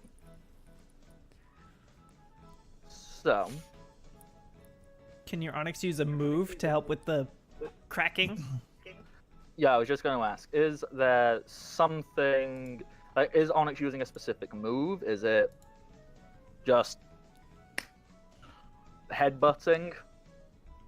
Well, what I figure it can do is it can sit there and rage a few times first. Okay, so you're going to rage against the bottom, and No, that's going to raise its speed 2 stages each time it happens. I was just going to say, for our lovely no, go ahead. audience who doesn't have the PDF in front of them, would you like to describe what raging actually does? Raise the user's speed 2 combat stages. Hey. That's different than what I knew off the top of my head, as I thought it raised attack. You would think, right? Yeah. Oh no, sorry, that's rock polish. No, rage raises one combat stage, and that's that's at not will. bad. So They it just- can just sit there and be like. Yeah, you can rage a full 6 stages by headbutting this concrete floor. So, what is your Onyx's attack strength at the moment? Let's see, attack strength. 5. Okay, so to raise that, the full amount of stages would take that to. Is that right? Okay, there's 0, 5, 6, 1. Okay, so to raise that fully would. Well, that maths is wrong. That makes no. Something's gone wrong with that maths on that chart there. Okay, so 5 times 2.5. I can do maths in my head quickly. That would take it up to. 15. That'd be times 3, wouldn't it? No, you're right. So I think it goes up to 12.5. 12.5. Yeah. Yeah, I need to figure out where the maths has gone wrong on that chart. That's. I mean, okay. In my defense, no one's ever actually going because it seems right up until that last times 6. Well, 6 multiplier. So I can just go and correct that at some point. Okay. So you have effectively, nearly tripled the Onyx's strength. And do the same to its speed. Okay. So what's the Onyx's speed normally? 7. So 7 times 2.5. Oh, sorry. 10. 10. So that would go up to 25. So your Onyx now has a speed of 25 and a strength of. It always rounds down, doesn't it? And a strength and an attack power of 12. So if you want to note those down. Okay. Wow. And then it's going to basically act like a very fast bullet and smash straight up. Okay. So. And normally that would probably suck for it. But its innate ability is Rockhead. Which means it takes no recoil damage. So, what I would like you to do is, with advantage, roll me a flat d20 plus your. Yeah, okay, so since you're making use of the speed, we'll add your speed and your attack power together and then divide it by 2 for ease. So that's 12 plus 25, so that's 37. Divide by 2 would be 19.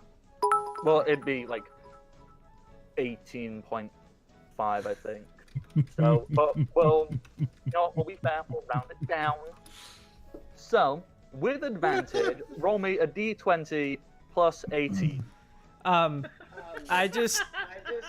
Someone just donated 500 bits and gave Capjack advantage. Okay. And, because I like messing around with the rules. You did it! Okay. Because rules are merely there to see how far we can break them. Yes. You can now roll this 3 times and take the highest result. Ooh. It's pretty good. 4. It's also On. 38 or 34. Oh boy. I'll take Okay. 34. So, the first one, like the first, okay, there's a little bit of a crack. Second one, nothing. As you bring round for the third attempt, yeah, Onyx drive. Quick question: is Poker Taker helping out. Is Of Potaker stood on course. the Onyx's head helping? Oh, hell yeah. Okay, so It wouldn't be cinematic otherwise. no, it would not. So, on this third and final breakthrough, you've noticed you've made a crack underneath this concrete. And as the final drive, plunge, whatever you want to call it, Tank, we'll call him his real name. Tank pierces through with Poketaker stood on his head, I'm assuming, fist raised in the air. I'm assuming anime screaming. "Ah!" Oh, yeah. Give it your all! As that crack breaks and the concrete, it just begins to crumble, splitting over this pyramid of dirt you've created underneath. And with that, the entire building begins to fall, split, like falling into the earth as you appear, driving through. The pyramid slowly splits in two. As you drive through the first floor, you can see a few people like leaping out of the way, going, "Oh my god, what's going on?" As you keep pushing and drive through the ceiling of the second floor to arrive in the arena. As the building is, are you continuing going? You're going right through. Oh, no. As soon as we get to, like, where the gym leader is, he's gonna, like, stop, point, we challenge you. As you say that, the gym leader, he was just stood around, vape in his mouth. His jaw drops, vape falls out, and he's just like,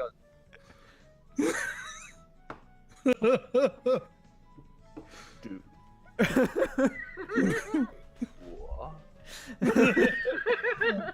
As the floor beneath him shakes and the entire pyramid just keeps falling and falling until it has perfectly split in two. I can't redesign this map on the fly, but basically, the pyramid has now cracked open and fallen into this thing. So it is now wide open, split directly in the middle, but open like that. So the pyramid now looks as if it's upside down, but split in two.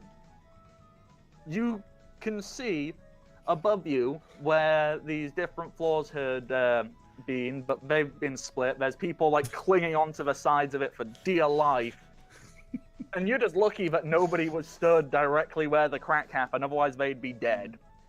I look towards all the stalls and all the people who are, criminals everywhere, and I just mouth rule number 1. Which is the rule number 1 of criminals: don't tell on other criminals.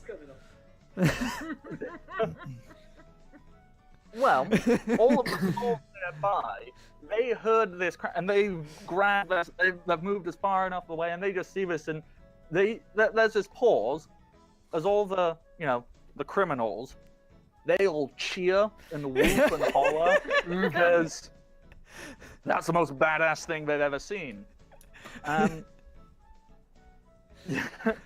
Well, you've destroyed the battle arena, so.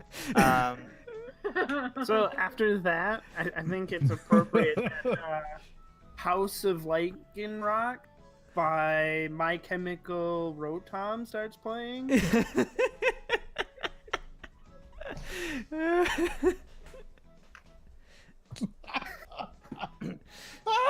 And of course, the rest of the party was just stood 10 feet away, perfectly still as the wind rushes by, dust flies everywhere, just standing calmly in front of it.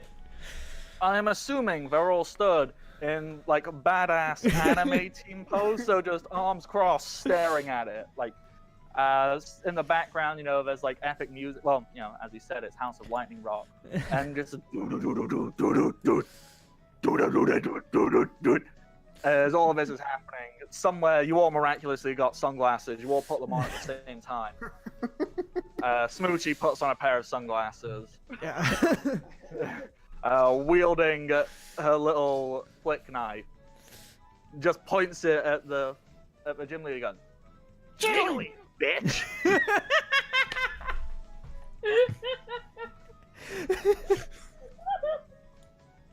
To which the gym leader, Zed, he dusts himself off quite calmly.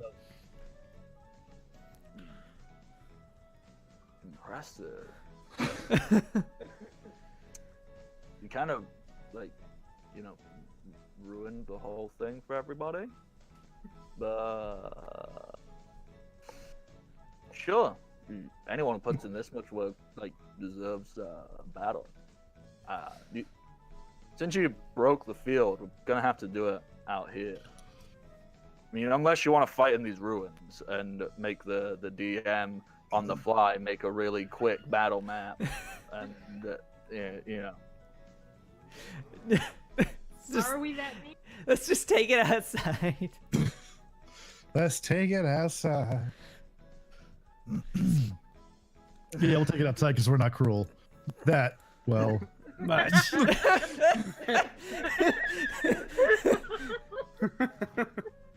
Okay, so let me just yeah. get Zed. Who's here somewhere. Actually, I'll just go and grab him from the gym map I spent so long building.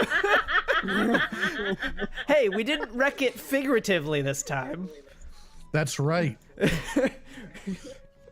I Last think time that's you used worse. mind muscles. This time you used muscles. Sure. Just wait till next time. I don't even know.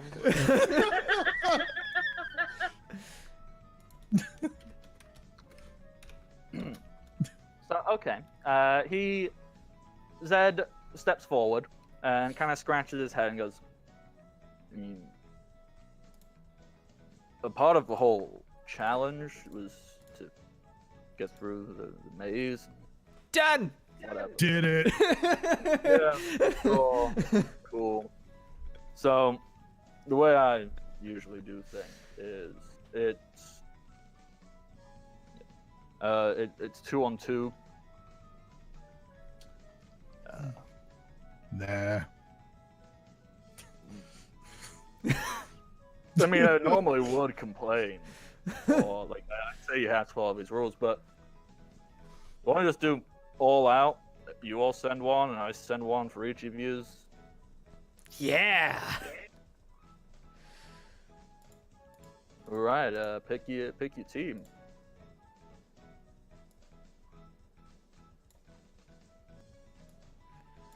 All right, I'm gonna be dropping Smoochie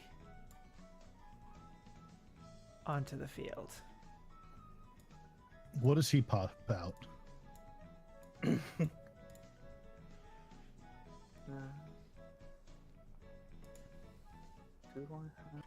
Oh, you know what? Never mind. It's just going to be tank.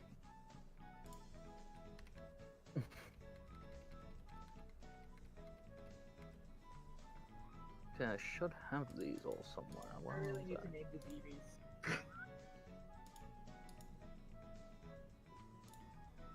Nice. So Smoochie just jumps down and is just trying to do that mobster cleaning your fingernails with the tip of a knife thing, but the knife is so long compared to her that she's reaching out. And the fact that Suki doesn't have fingernails. Well, that too, yeah. Okay.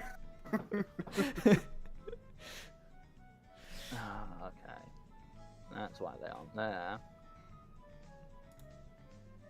Okay. I thought I had uploaded these, but it turns out I hadn't. I done did a whoopsie. So, one. So, based on how everything rolled out, Poke Taker would be behind him? Yeah.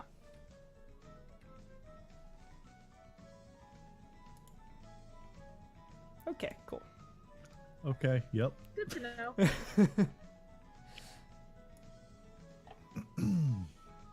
Man, am I glad I spent all that time buffing tank. Yeah. You know what? I think I'm gonna use Bouffalon. Yeah. I was trying to decide if I wanted to go with Nova, but because Nova is pretty powerful. But yeah, I'll go. I'm correct in saying he's Earth. He's rock, right? That's his deal. Well, you'll find out. Ah, damn. I thought I had these things prepared, but it turns out I did not. So, some of these will not have transparent backgrounds because that's gonna take. It's all good. So, okay, we shouldn't.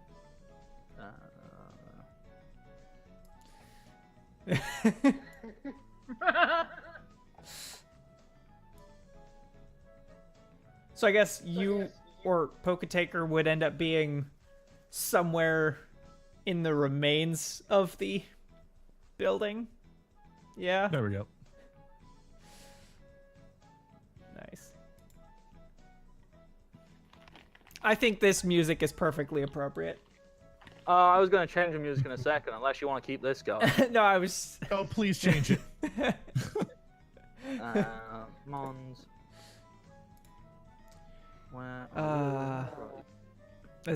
This is so good. I'm so happy with this everything. I thought I was gonna have a little bit more time.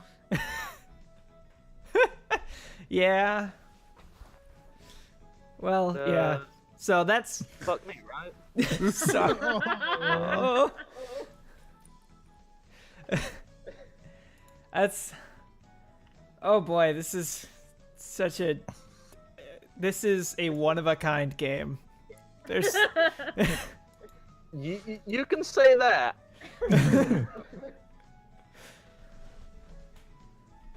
Oh boy. Ah, man. Yeah, Jigglypuff is just gonna enter the battle with a stabby blade, and is gonna be eyeing that.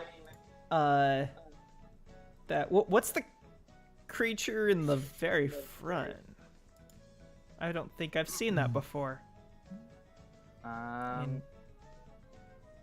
Ooh, some of those look really cool. Okay, so what he ends up sending out is the first thing he throws out, being this little fella, appears to be like a little rock with feet. Then, next to them, he throws out a floating ball of noxious gas, and next to that, a small puddle of toxic-looking goop. Then the other two he brings out, which he lovingly calls Brick and Leech. Anybody who watches the news would Nice. Oh my gosh. which one appears to be a larger looking collection of rocks, and Leech appears to be this very strange and unique thing, like you've never really seen before, as it sits there on Brick's back, this kind of purpley looking, almost alien creature with a small tail. So, let's put on some more appropriate music. How does this one sound? Ooh. Ooh. Oh, yes. Okay, so, what I am going to need, we altered how we are doing combat. So, instead of everyone's Pokemon speed and their own speed, if I could just get everyone's the speed of your Pokemon, and then we'll all move at those. So one moment whilst I add boy. these. So, Yeah. So this will Tank. make it nice and simple. I go last. You said tank? Tank, Smoochy, 25. Flipping heck. Who have you got out, Teddy? Again, forgotten your Buffalo's name. Buffon, Velvet. Yeah, move it up. Oh. With us. Can you change the music? Is it? Yeah, it loud that's or- no, that's copyright. Oh, that's a copyright. That was Careless Whispers. That's weird. It says Yeah. it's something else. So I'll. There we go. That's for the gym theme. All right. And Pentatomade, I'm guessing. Yep. I'll just call him Pento because I can't spell. Yeah. And Eevee. Mhm. Okay, so Tank, your speed is 25. Yes. Smoochie's is 2. Velvet speed 10. 10. Pentatomade speed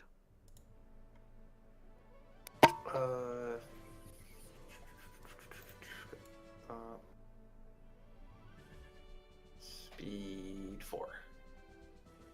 4. Real And- quick, Bardic, you want to give me control of the Velvet? Has it done the thing again? I swear I make these so they should be controlled by. There you go. That should be it. And what is your EV speed? 8. 8. And now I just need to go by the slowest creature that Zed has, which I'm assuming. Oh, go. Okay, so that's a 4. And what's the other one, just in case? R is before S. I can spell. Yeah, also a 2. All right. Okay. There we go. So now let's put it in descending. So guys, combat. First to go would be Poketaker and Tank. I am shocked. So remind me of gym battle rules. I You mean, broke the well- guy's entire building. I think at this point there are no rules. All right, fair. So we take him out, we win. I mean, how's he going to award you with anything if you like totally kill him? They're in his pocket. Yeah, that too. Right, so he's gonna strap barbed wire to his fists, and in an unnatural amount of speed for an Onyx, Tank is gonna like strike forward like a big rocky cobra. And right on the front of that big rocky cobra is a barbed fist, right in Zed's face. Zed, I love you. So you're punching Zed in the face Oh yeah. with both your fist and what move is the Onyx using? Why not Rock Tomb? Okay. Doesn't that have an So- AoE effect? It do. Oh, it do. It do. It creates a 3-meter blast. Rock Tomb lowers all legal target speed 1 combat stage. 3 meter hits all of his Pokemon. Yeah. So you're hitting everything. So roll your punch and the Rock Tomb. All right, so that's just a base D20 for me, right? Yup.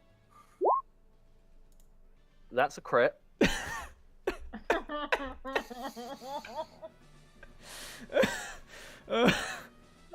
Oh. Ah. So, you're... You want to roll your damage? Yeah. So, what base damage is your weapon at the moment? 2d8 plus 11. Mm-hmm. And then...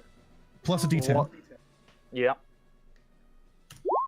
And since I rolled between 50 and 20, that adds vile coating on there, which is poison. Uh-huh.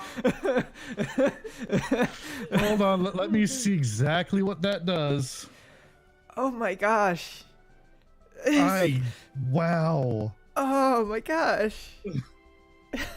Okay, so that gives me poison touch, which is on page 270. This went so badly. This is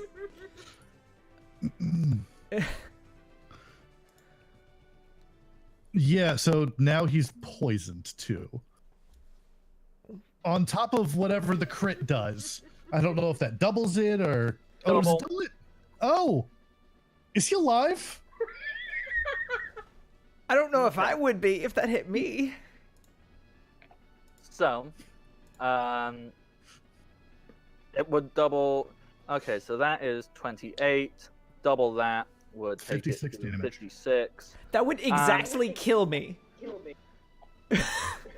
Zed is still standing. Oh, sorry. Onik, tank needs to go. Yeah. Sorry, forgot. It's okay. Hmm. It's all legal targets, Zed. It isn't a legal target. I had to figure out. So I'm doing the rock tomb. Is that normally based off attack? 'Cause if Yeah. so, I need to. Okay, accuracy bonus then. That's gonna be. Bardic, Yeah. as horrible as everything is going, you are making one of the funnest games I've ever played in. No, I'm 100% down with this. That's an extra 23 damage. Yeah.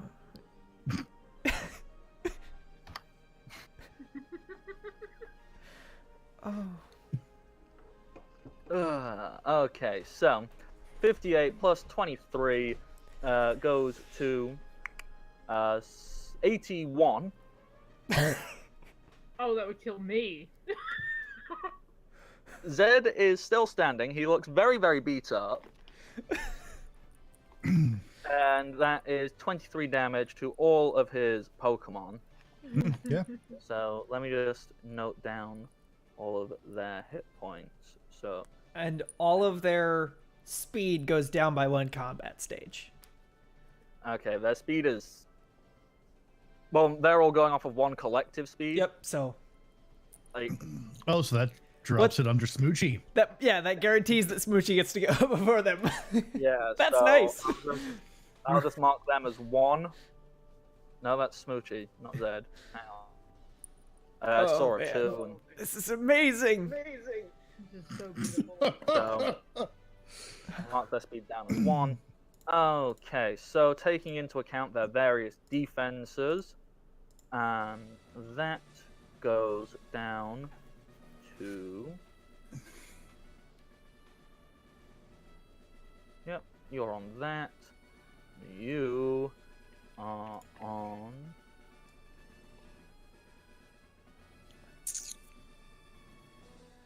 that. You... Yep. That.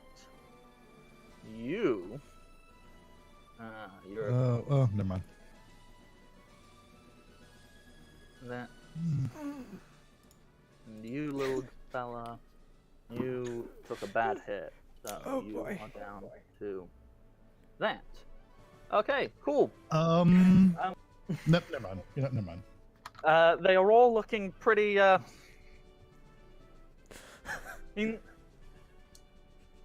They all look like they've still got plenty in them. But that was most definitely a solid starting blow.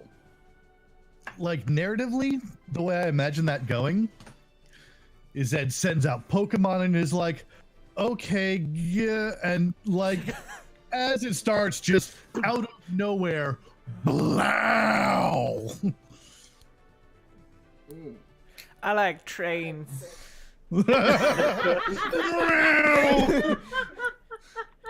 Did somebody catch the number of that Poketank? Train. Here comes the pain train. Here comes the pain. Oh That was a boy. lot of pain. That's one turn. Yeah. Velvet. And Eva as well with Velvet. What are you doing? Oh, let's see here.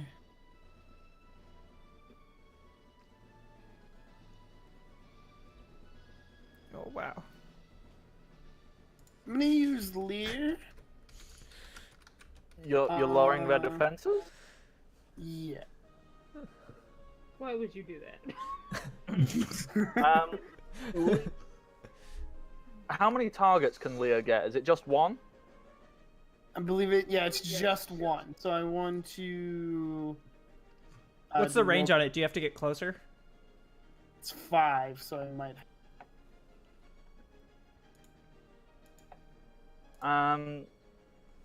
You can get any of these front 3. Yeah, I'm gonna take. I'm gonna hit Rogan. Okay, so roll Leah.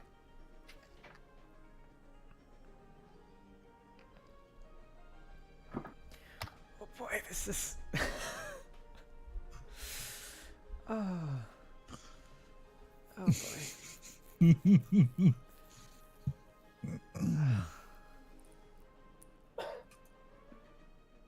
We are not good people. No. No. No. Roll. It might have popped up a little thing. Yeah, I Put 0 in filled those out. I did that. Hmm. Let me try that again. Okay, if it's being iffy, just roll a flat d20 and we'll figure out what's gone awry. Okay. Yeah.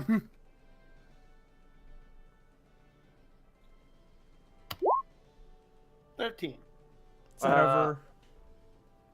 Yeah, because Leah's accuracy is 2. So that hits. Rog and Roller's defenses are dropped by 1 stage. Yes. Is there Nice. anything that you as Eva are doing? No. Alrighty. Evie, and subsequently Clementine. So, Evie is going to hop over here and use Helping Hand on Smoochie. What's that do? That adds 1d20 to ally attack. Nice. Yep. Smoochie. Oh, Smoochie sees Evie approach and does kind of like a king, like kiss the hand, sort of reaches out. Yeah. kind of nudges against it. And then just like pats it on the nose. Okay. Is Clementine doing anything? We're gonna attempt to scan a Pokemon, but that's not gonna go well. Yeah, that's absolutely fine. You can start that. So in 2 more turns, you will have. Who are you trying to scan? The Rog That and one. Roller? Yeah. Yep, one at the front. Cool. Pentatomide. What are you and Slim doing? Aside from the standard lava vomit. It's a reliable standby for. Oh yeah. if it ain't broke. And Lava bone on it. the Yeah. goal was to burn Zed down. I You guess know, I'm gonna- I got Or is he him. done? I got him. Okay. So, who should fall over? I'm thinking mystery, unknown, custom-looking thing. Yeah. Yeah, so whatever that thing is, I'll lava plume it myself. Okay. Roll your lob. Oh boy! Whoa! 42 damage. And it gets burned. It sure Uh, does. Yeah, it do. It do. Okay, 42. Oh. Doesn't get resistant. Take Oh, into boy. account it. Is that special attack? Yes. Yes. I mean what?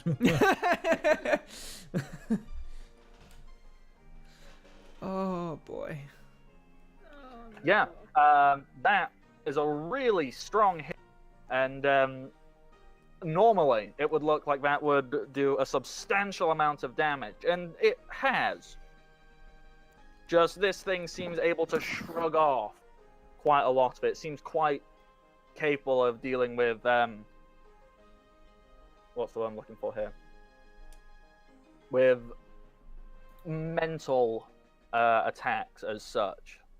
Anything which is not physical. Because physically it looks quite weak. It looks like if you went up and punched it, it couldn't defend at all. Thanks. But yeah. So that's happened. And what is Pentatomide doing? Yeah, now we figure out the Is- Pokemon in the Pokemon battle. So Pentatomide is gonna burrow up beside it, and I handled the special attack. Pentatomide is gonna handle the regular attack, and we're gonna Fury Swipes this. Okay. Ooh. This is perched on the shoulder of the big rock fellow. So you would have to get past the big rock fellow to reach it. Does a jump of 3 count? Yeah. Okay. It's gonna jump out of the ground and Fury Swipes the bastard before landing. Okay, go for it. Oh, that's so cool. Like Birdo and then explode. Oh. That hits. Okay. So that first one hits. Second one hits. Third one hits. I'm gonna spend 5 HP to reroll that attack. Because I mastered fate and time in themselves. So, yep. The The hit. fourth one hits. And fifth one hits. Oh So- boy. Oh. Okay, so I need to knock off. Got a calculator here for you. No, it's fine. Oh, It's quite easy. Oh, you got it? Okay. So, First one sessions. 8, It falls over. 12, 18, 24. Oh, no, wait, not that one. That one missed. So not that one. So it was 18, 22, 27. Yeah, it falls over. 7 damage. Nice. I'll teach you to resist my lava barf.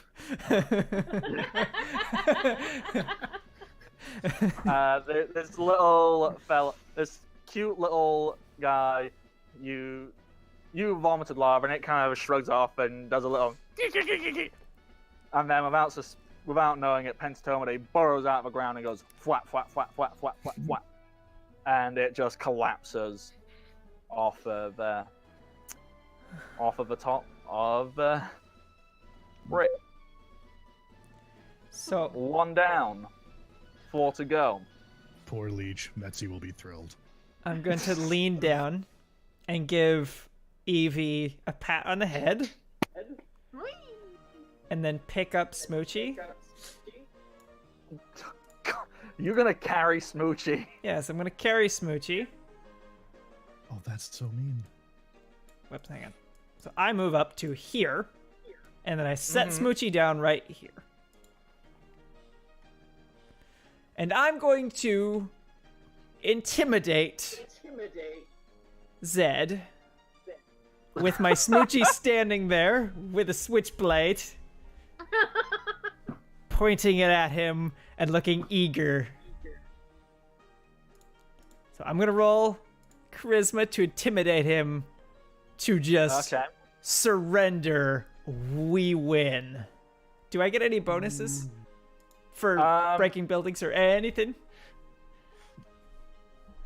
Anything to do with intimidating right now, you have advantage. Okay, got it.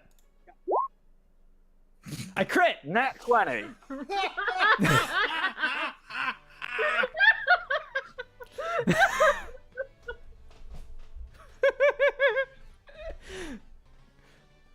Oh my god.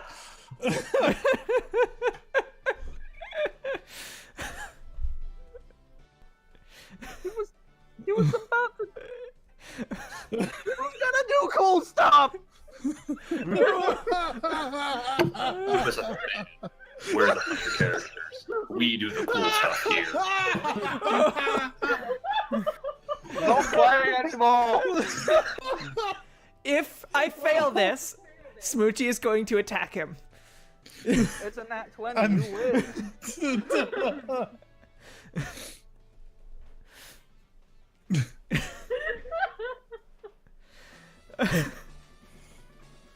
There's no shaming in knowing when you're defeated. Utterly. Yeah.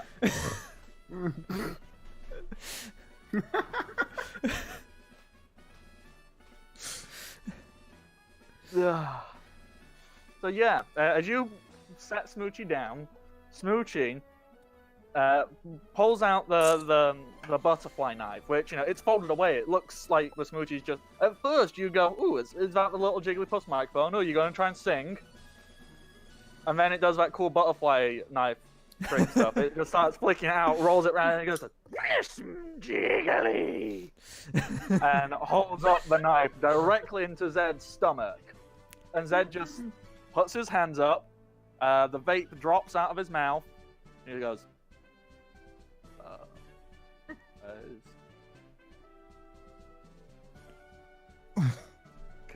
can you not, like, kill me? This is just my job. Did we win? If I say yes, will you put the knife away? Yeah. Yeah, you win. Hey, we win. Yay! Awesome. I want to roll the attack just to know the numbers. Yeah? If Smoochie stabbed If Zed I had in the stabbed stomach. him, I would have hit him for 31 with my knife, and then I would have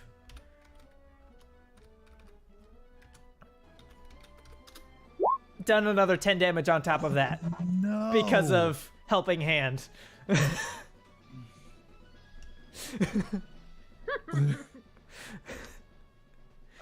it a good thing he surrendered? Mm-hmm. Because the Poke-Taker would be dead right now. Oh yeah. That would have actually killed him. You would have killed Zed. With a Jigglypuff! Smoochie would have shanked Zed right in the stomach, and you would have let him bleed out. I'm like 99%. Like I don't know. Zed's a very busy guy. I don't think he gets to watch this. I think he'd be very glad that he didn't get killed by a fucking Jigglypuff.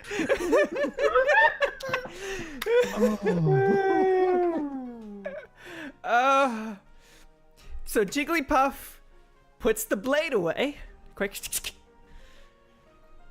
and then holds out a hand. Just yeah. So he reaches into his pocket. He gets a little box, opens it up, and there's a bunch of badges in it. These badges are all shaped like sarcophagi. oh, that's cool. He goes, okay, yeah, here you go, everyone. It's the So I step tomb badge. forward, pick up Smoochie and shake his hand. Thank you very much. He reaches down and shakes Smoochie's hand while sweating. Thank you. Poker Okay. Taker just like claps him on the shoulder. Hey, thanks. Good fight. Clementine just runs up against Unwrapping the bar. barbed wire slowly. Smoochie rushes over and gives the badge to the Eevee. Aww. Okay, so experience. Each one of these numbers I'm going to read out. You multiply by 30. So someone with a calculator I gotcha. be on hand. So for the Grimer, Grimer, that is 15. So times that by 30. Okay. For the Graveler, 30. Okay. For the Coughing, that's another 15. For the thing you didn't know what it was, that is actually a creature called a Poipole, which those who are familiar with the newest generation of Pokemon, a Poipole is actually an Ultra Beast from Ultra Sun and Ultra Moon. Oh, damn. Oops. So, Poipole is 100. Oh. And got wrecked by a bug. In its defense, It didn't also have got enough? rocked by a rock tomb and lava vomit. I expect Ultra Beast to be able to handle rocks and lava. Maybe my standards are just too high. Rocks fell, it died. So, Lava fell, it also died. An angry locust showed up, and it still died. and the Rog and Roller is also 15. And So then times that's this times 30 and 100. 30. Each one of those times by 30. 5,250 XP.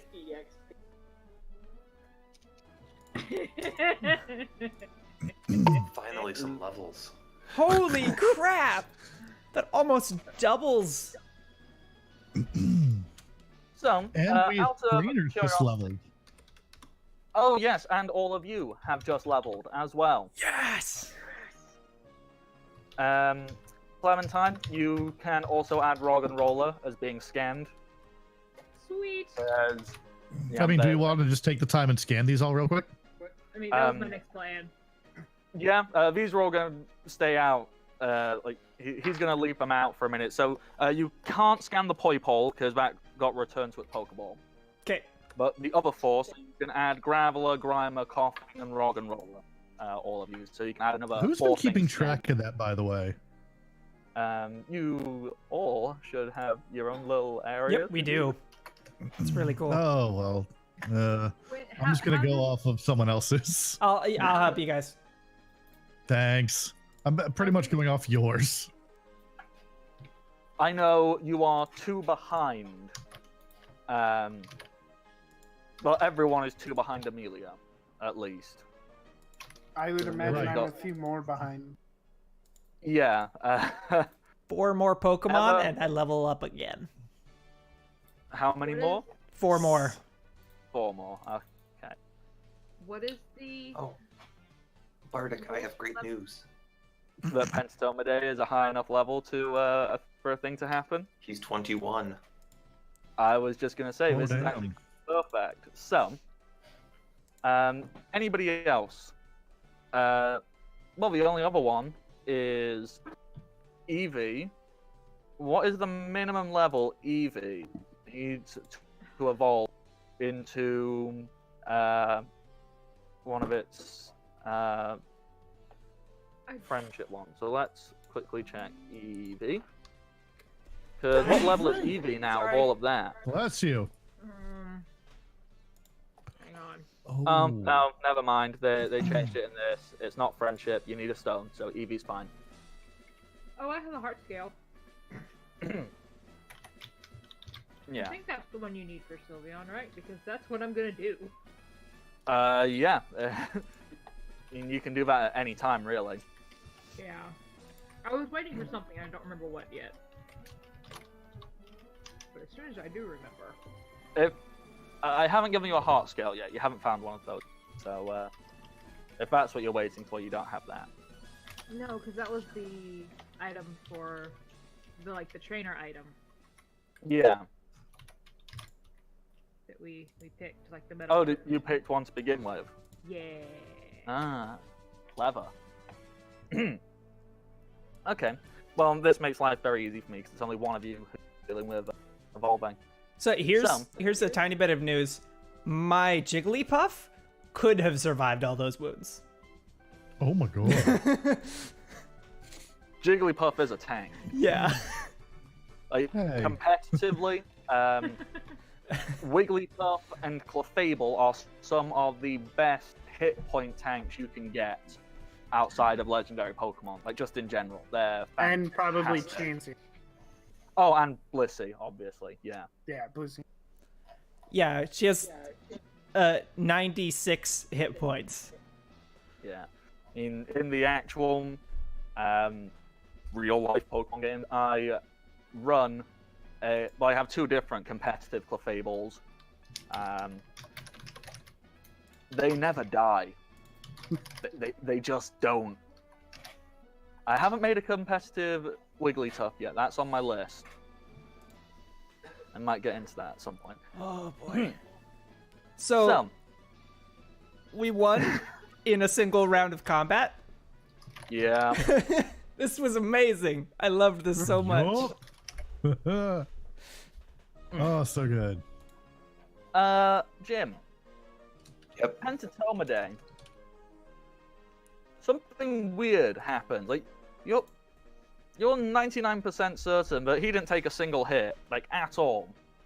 But as Pentatomaday walks back over to you, you see a rather large-looking crack in his back.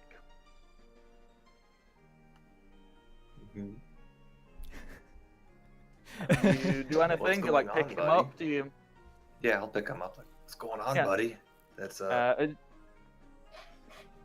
As you pick up Pentatomaday, you feel like his skin is really dry and brittle. And as you pick him up, the crack widens, and a really bright light emanates out at this moment. And you're fairly certain you hear some music in the background going dun dun dun dun dun dun dun dun. And as this bright light finishes emerging, out of the back, like, no longer in your hand, like you're still holding something in your... But right in front of you, you see this very speedy, flying cicada type creature with like a ninja mask covering its face. It looks and goes, Ninjas! Ninjas! Then the husk in your hands moves.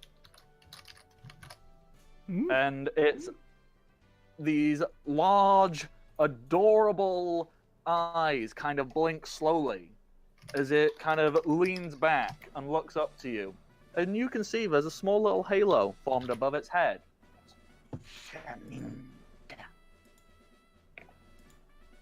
You may now add What? Ninjask and Sheninja to your team.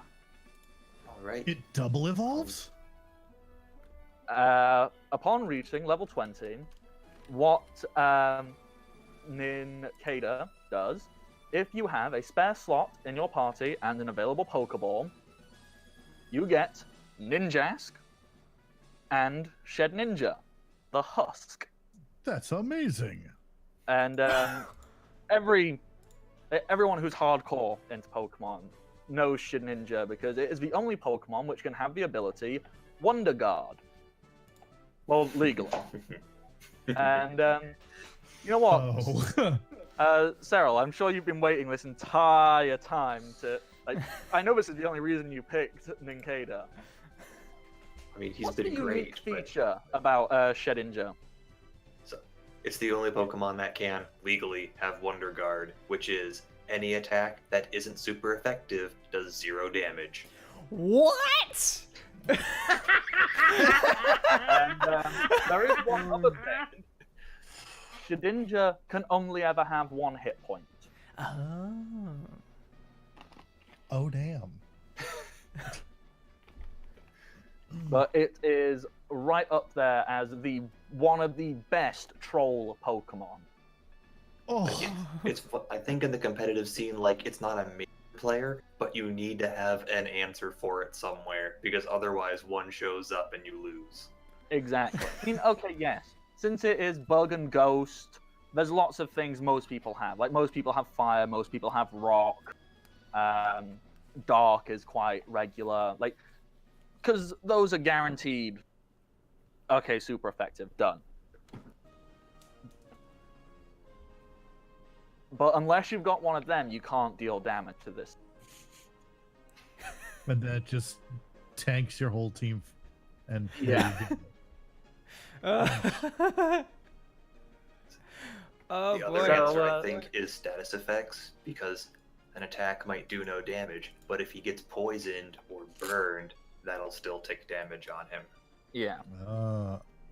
So, So, Slim, you can now add 2 more Pokemon to your owned list. What does that take you to? Where is that list? Can we scan them? Is that okay?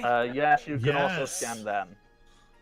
Say I'm 2 So how many- Pokemon away. Here we go. Shogun, I'm 2 Pokemon away from evolving, from leveling up. I think what's that's your got me. scene list again? I'm currently at 48, but each scene list is isolated to each player. Yeah. So I'll I have think to. Just know that I'm 2 behind you. Yeah. Yeah. So yeah, you should be now at 46. I And I'm think about this to be at gives me 48 then. Okay. 7 caught. 7. If this had pushed you over to 10, you would have gained another level. Yeah, but I was holding off on catching them, so I'd have the space for Shedinja. Yeah, Wait. that's absolutely fine. So, then during downtime, we need to figure out this IV thing, because neither Ninjask nor Shedinja have IVs that let you legitimately use the points I spent on it before. I did double check that when they evolve, they're set back to 0, and you have all of the points they have in levels. So you take their base stats, obviously apply the nature, and you've Is it now the got same 21 nature? points to spread Or across is- their. I think, yeah, Shedinja keeps the same nature. Otherwise, it'd be impossible to breed a competitive one. Okay. Let's see, what's that nature? Hardy. He'd be useful for Shedinja. Just be Think glad of it wasn't a safety. HP affecting one. That's Hardy. Hasty. Raises speed, lowers defense. I'm okay with this. This is a good Shedinja nature. That's also very good for Ninjask, because Ninjask doesn't need defenses. Although you're just abandoning that now, you don't care about it. Oh, you killed Bendidomine Soul. Here's the zombie, go get him. Ugh. I mean, we're coming up to about time now, so there's not really much more we can move on with. Out of curiosity, what is everyone looking at level up wise? Like what I'm trying to level As into. trainers, yeah. Yeah, I don't know yet. I mean, I've Just got my gonna- 3 classes I can have for now. So is this going to be have a good solid look and decide? Yeah, because I'm working towards being able to get guaranteed breeds. I just need to raise. Oh yeah, I need to raise. So I need to level up one more time, I think, and then I can get guaranteed breeding out of Pokemon. I don't roll anymore. I just put them together, and then I will get an egg. Smoosh. I know the feat I wanted to take, and it's the one that reduces 10 damage from all attacks against me and sources that aren't my own abilities. Because that's awesome. Yeah. Ugh, I have the con for it, so yeah, like, I'm anticipating eventually someone's gonna start realizing that our tricks work on us and start barfing lava back on me. At some point, yeah. Like, you know what? Screw it. Like, that's what Zed did. Like, not vomiting lava. He could use his vape to do poison attacks. Welp. It was gonna be so cool. And then we... Alright, I've already picked my next thing. Oh, man. Yeah, no. But see, the thing is that we have the ability to get our psychic to work forever, because we have an infinite supply of energy drinks that will keep him going. We have broken this system. A little bit. We just need to make one of those, like, beer hat things with the straws for him. And then he'll be unkillable. He's just like, make us an island, please. There are 2 offshoot islands of the Dodeca region. You can just go and claim one as your own. Nothing's gonna stop us. That's true. I mean, It can try. I need to go away and actually think up what the consequences are. Yeah, yeah. Literally destroying an entire gym. I mean, Zed seems pretty chill about it personally. To be fair, it's in Roguesport. This is true. It might be in the criminal town, but Also, obviously- What are they gonna do? Call the cops? And Clementine would feel bad enough to be like, we can help you repair it, though. Zed just kind of looks back and goes, It looks better right now. Like, you know what? I can work with that. It's a cool Sweet. story. No, I'll just change the gym up. I don't know, make it go underground or something. It's cool. That'll make it a real tomb. Yeah. I'll figure it out. It'll be cool.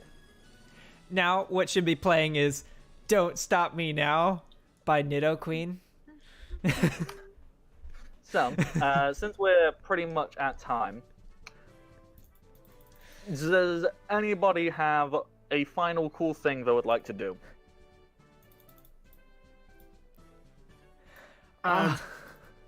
Evers just climbed on to onto Velvet and is riding Velvet.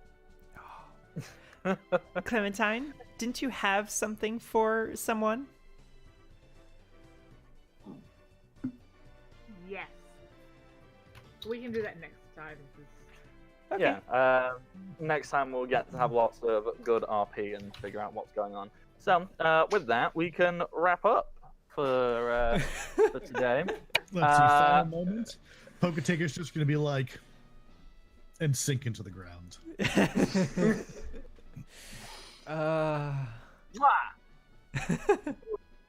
Chef Best kiss. game ever. It kind of is. So, hey, thank you for tuning in and enjoying this special kind of nonsense.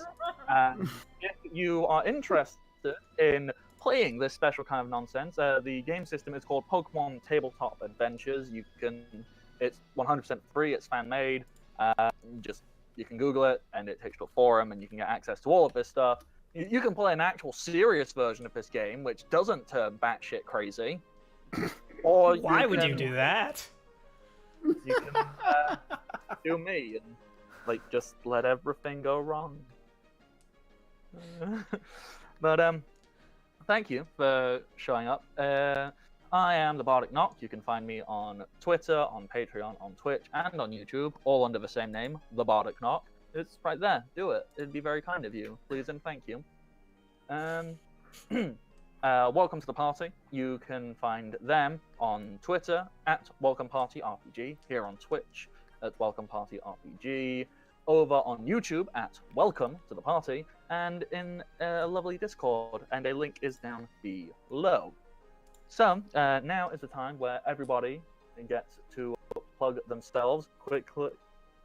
So, Teddy, where can we find you if we wanted to stalk you over the internet and see other things you do? Well, you could start Twitter, Nerdy Teddy, and then I'm here all the time. Wednesdays for Leverage, where I get to play the hacker. You can come see me wear these ridiculously big glasses. Other than that, Thursdays is Pokemon, and alternate that with Shadowrun. That's all and then there's just November 4th, CageCon, Cancer Awareness Charity. We're playing Savage Worlds, Runepunk. It's a steampunk fantasy setting. I'll be running that. And it'll it starts at 12 a.m. CST, and it'll be 5 hours thanks to daylight savings. That's all I got. All right, that's awesome. Michi, what about you? Where do we find more of you? You can find me on Twitter at Michisaurus. I talk a lot. It's weird. You can also find me here every Wednesday for Leverage and every other Thursday for Pokemon. And Shogun, what stuff do you do? I am Shogun117 on Twitter, and I run the Mimic Nights, which is every other Tuesday, specifically every second, fourth, and rare fifth Tuesday of the month. So this next Tuesday, we're playing. I run the Shadowrun game that alternates with this game. So every other week it's this. Every week that it's not this, it's Shadowrun, which is a drop-in, drop-out game where you can commit to as many sessions as you're willing to. You don't have to commit to a long-form campaign, which I know a lot of people just don't have the time for. So contact me in the Discord if you want to learn about that. And then, yeah, that's all the stuff I do. And I dropped a link in the chat for my wife's webcomic, which is based in the Shadowrun universe. Yeah. It's good stuff. And finally, we need to come up with a title, like a title for Poker Taker, like Pyramid Breaker, Tomb Smasher. Poker Breaker. Oh my god. You essentially did like a tombstone. Yeah. To the fucking... I did an anti-pile driver. Yeah. So yeah. Where do you find things that you do? Hi everybody, I'm Capjack, or at Captain J Cross on Twitter. You can find me all over the place here on Welcome to the Party. Like Shogun mentioned earlier, the second, fourth, and rare fifth Tuesday, which is this coming Tuesday, is our Mimic Nights game, where I will be playing Lucian, the Tiefling Warlock. Alternating Thursdays with this game is the Shadowrun game, again with Shogun and Nerdy over here. That is where I play my namesake, Capjack, the orc. I don't even know what to call him anymore. He's not entirely a street samurai, but not entirely a face either. Yeah, he's Capjack. He's a fixer. He really is.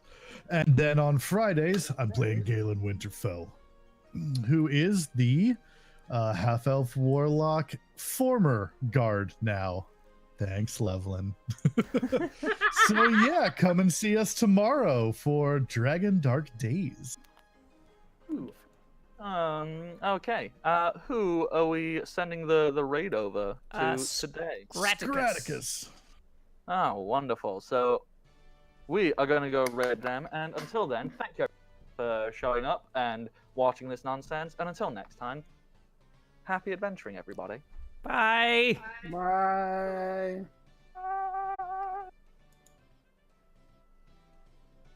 All right. We're out.